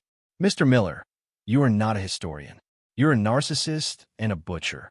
The interruption breaks Miller's spell. He looks at the judge, annoyed, like a teacher interrupted by a rude student. But the judge is not a student. She is the hand of judgment. She leans over the bench, her face a mask of controlled fury. "You speak of your service as if it was a gift. It was a camouflage. You didn't teach those children because you loved them. You taught them because you wanted to own them. You viewed this community as a farm, and you were the wolf in the shepherd's clothing." She picks up the sentencing papers. The paper rustles in the dead silence. "Robert Miller, for the murder of Sarah Jenkins, I sentence you to 25 years to life. For the murder of Maria Gonzalez, I sentence you to 25 years to life." She pauses, letting the numbers hang in the air. "These sentences are to run consecutively, not concurrently. You will never walk out of prison. You will never see a classroom. You will never see the sky without bars. And let the record show," she adds, her voice trembling with the weight of the moment, "that the court strips you of every honor, every award, and every title you ever held. You're not a teacher. You are inmate 00928, and that is the only history you will ever have." The gavel comes down. Bang! It is a sound of finality, a period at the end of a long, bloody sentence. The courtroom erupts, not with cheers. This isn't a sports game, but with a release of breath that has been held for 3 decades. It is a collective exhalation. People hug. Tears flow freely. The spell is broken. The respected teacher is dead. Only the prisoner remains. The bailiffs move in on Miller. They grab his arms. He doesn't fight. He doesn't scream. He looks back at the gallery one last time, searching for a face that still holds admiration, searching for a student who still believes. He finds none. He sees only disgust. He sees the reflection of his own true self in 100 pairs of eyes. As they lead him toward the side door, the cold case killer passes Detective Thorne. They lock eyes. Thorne doesn't blink. He doesn't look triumphant. He looks tired. He looks like a man who has carried a stone for too long and has finally put it down. Miller pauses for a fraction of a second. "Class is dismissed, Detective." He whispers a final, pathetic attempt at bravado. Thorne leans in, his voice low and hard. "No, Robert. Class was dismissed 30 years ago. You just didn't hear the bell." The heavy steel door slams shut behind him. The sound echoes through the courtroom, a metallic thud that signifies the end of an era. The monster is gone. The room is left with the survivors. Sarah's mother stands up. She wipes her eyes. She looks at Maria's mother. They don't speak the same language, but they reach out and hold hands. Two mothers, united by a tragedy that spanned generations, now united by a measure of peace. The nightmare of 108th Street is over. The New York 1992 file can finally be stamped closed. The 2001 missing person file is closed. The truth has been dug up from the concrete and pulled from the fibers of a scarf. Outside, the sun breaks through the gray clouds. It shines on the steps of the courthouse, on the news vans packing up their cables, on the city that keeps moving forward. The story will be told for years. There will be documentaries. There will be books. But for the people of Queens, the story ends here. They will tear down the gym. They will plant a garden. They will remember the girls, not the man. The Shocks community headline will fade, replaced by the quiet, enduring strength of a neighborhood that looked into the abyss and survived. Justice wasn't swift. It wasn't clean. But in the end, it was done. And as the camera pans up to the skyline of New York City, resilient and scarred, we are left with the only truth that matters. The truth waits. It listens, and eventually, it speaks louder than any lie. The destruction of the gymnasium begins on a Tuesday, under a sky that is the color of bruised iron. It does not happen with a celebration. There is no ribbon cutting for the demolition, no speeches, no fanfare. There is only the low, guttural roar of the excavators and the rhythmic, bone-shaking thud of the wrecking ball. The pride of Roosevelt, the wing built on a foundation of lies and entombed secrets, is being erased from the earth. The community gathers to watch, lining the chain-link fences of 108th Street in a solemn, silent vigil. They are not there to marvel at the machinery. They are there to witness an exorcism. Every time the steel claw rips into the brickwork, sending plumes of dust and mortar into the air, it feels like a collective breath is being released from the lungs of the neighborhood. The dust that rises does not smell like construction. To the people standing there, it smells like the end of a 30-year nightmare. It hangs in the air, a spectral fog that coats the cars and the sidewalks, a physical manifestation of the corruption that Robert Miller injected into the bloodstream of their community. Detective Marcus Thorne watches from his unmarked car, parked a block away.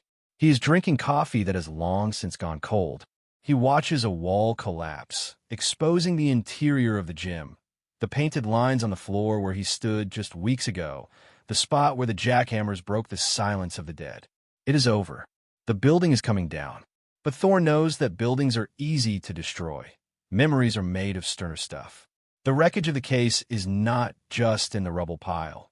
It is in the minds of every student who ever sat in Miller's classroom, in the hearts of the families who lost decades to a question mark. Thorne rubs his eyes. He is tired. It is a fatigue that goes deep into the marrow, the kind of exhaustion that only comes when the adrenaline finally leaves the system and reality settles in. He starts his engine, the vibration humming through the steering wheel, and drives away. He does not look back. The school is the past. He has one last stop to make in the present. The 108th precinct is quiet when he arrives. The media circus has moved on to the next tragedy, the next scandal, the next headline. That is the nature of the city. It has a short memory and a voracious appetite. But in the cold case unit, the memory is eternal. Thorne walks down the hallway, the fluorescent lights buzzing with their familiar, headache-inducing frequency. He walks into the small, cramped office that has been his world for the last 2 years. The desk is cluttered with the debris of the investigation. Coffee cups, sticky notes, maps of Queens, and the towering stack of files marked State of New York versus Robert Miller. He sits down. He picks up the red ink stamp. He holds it over the cover of the main file. His hand hovers for a moment. This is the moment every detective dreams of, the moment of closure, but it feels heavy. Closing the file means admitting that the damage is final. It means accepting that justice, no matter how harsh, cannot reverse time. He presses the stamp down. Closed. The red letters are stark against the manila folder. It is done. Thorne spends the next hour dismantling the war room. He takes down the photos of Sarah Jenkins. He takes down the photo of Maria Gonzalez. He takes down the timeline, the maps, the genetic genealogy charts. He places the blue scarf, now returned from evidence, back into its box. He places the journals, the shadow syllabus, into a separate, sealed evidence crate. These objects, once radioactive with significance, are now just artifacts. They will go into the deep storage facility in Long Island City, to sit on a shelf in the dark, gathering dust alongside the revolvers from the 1970s and the blood-stained shirts from the 1980s. They are the museum pieces of human cruelty. Thorne tapes the box shut. He writes the case number on the side with a thick black marker. CC 92-441. He traces the numbers. He thinks about the young officer he was in 1992, standing in the rain, looking at a girl in a blue scarf and promising her that he would find the man who did it. He kept the promise. It took a lifetime, but he kept it. He leaves the precinct and drives north, leaving the concrete density of the city behind for the rolling green hills of the cemetery. It is late afternoon now. The sun is slanting through the trees, casting long shadows across the headstones. He parks the car and walks up the hill. He finds them easily. The fresh grave of Maria Gonzalez, finally laid to rest in consecrated ground, covered in a blanket of flowers that are just beginning to wilt. And a few rows over, the weathered stone of Sarah Jenkins. Her parents are there. They are sitting on a stone bench, not speaking, just watching the wind move through the leaves. They look older than they did in the courtroom. The fight kept them upright. The peace has allowed them to finally collapse. Thorne doesn't approach them. He doesn't want to intrude. He just stands at a distance, a silent sentinel paying his respects. He sees Sarah's mother reach out and adjust a ribbon on a bouquet. It is a small, mundane gesture, but it breaks Thorne's heart. He realizes that this is the true sentence for the victims, the eternal, quiet maintenance of grief. Robert Miller got life in prison. They got life in a graveyard. And what of Miller? The camera of our mind's eye shifts to a facility 300 miles away, upstate, the maximum security wing of a prison that was built to hold the worst of humanity. Robert Miller is in a cell that measures 6 feet by 8 feet. It is smaller than the bathroom in his suburban home. It is smaller than the supply closet in his classroom. There are no Teacher of the Year plaques here. There are no admiring students. There is no audience. He sits on the edge of his cot, staring at a blank concrete wall. He has been stripped of everything. His name is a number. His legacy is a caution. The narcissism that fueled him for 30 years is now starving. He tries to engage the guards, to lecture them on history, to play the professor, but they do not listen. To them, he is not a genius. He is a predator who hides behind books. He is nothing. The silence in his cell is absolute. It is the silence of the alleyway in 1992, returned to him 1,000-fold. He will die in this box. And when he does, there will be no memorial. There will be no weeping students. There will only be the bureaucratic stroke of a pen and a pauper's grave. He wanted to be historic. He ended up being a footnote. Back in Queens, the seasons change. Autumn turns to winter, winter to spring. The empty lot where the gymnasium stood is transformed. The community does not want a new building. They want a breathing space. They plant a garden. It is designed by the students of Roosevelt High, the generation that refused to be defined by Miller's darkness. They plant oak trees for strength. They plant forget-me-nots. In the center of the garden, they place a simple stone bench. There is no statue of the girls, no frozen images of victimhood. Instead, there is a plaque with a quote from a book Sarah Jenkins loved. In the midst of winter, I found there was within me an invincible summer. The garden becomes a place of quiet defiance. Students sit there to read. They sit there to laugh. They sit there to dream. The ground that was once a tomb is now a cradle for the future. The school reclaims its identity. The Miller years are purged from the records. The awards are rescinded. The photos are burned. The name is never spoken over the PA system. The students learn a new lesson. That evil is real, yes, but it is not more powerful than the truth. They learn that a community is not defined by what happens to it, but by how it rises from the ashes. Detective Thorne retires 6 months later. He turns in his badge and his gun. He walks out of the precinct for the final time. The city is loud, chaotic, and alive. He takes the subway home. He looks at the faces of the people around him.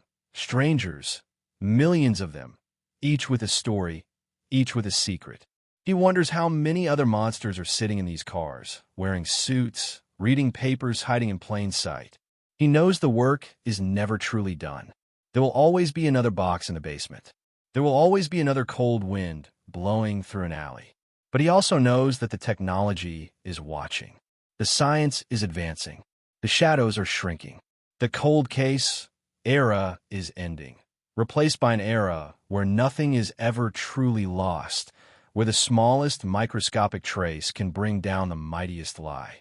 As the sun sets over the Manhattan skyline, painting the skyscrapers in shades of gold and violet, the city feels different. It is scarred, yes. New York is a tapestry of scars. But the scar left by the Robert Miller case is one that healed into armor.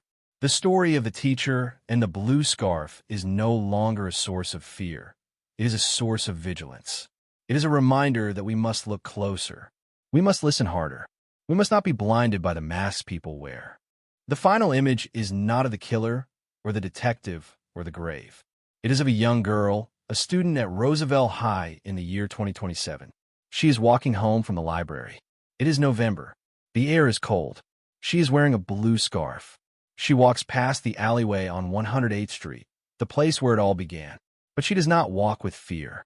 She walks with her head up. She walks with purpose. She passes the spot where Sarah fell, and she keeps going. She walks toward the lights of her home, toward her future, toward a life that will not be stolen. The wind blows, swirling the fallen leaves around her boots, whispering the names of the past, but she does not stop. She is the living proof that the darkness did not win. The case is closed. The video ends. But the echo of the truth rings out across the boroughs, clear and unmistakable, warning every secret in every shadow. We are watching. We are waiting, and we will find you. The screen fades to black. The only sound left is the heartbeat of the city, steady, relentless, and unyielding.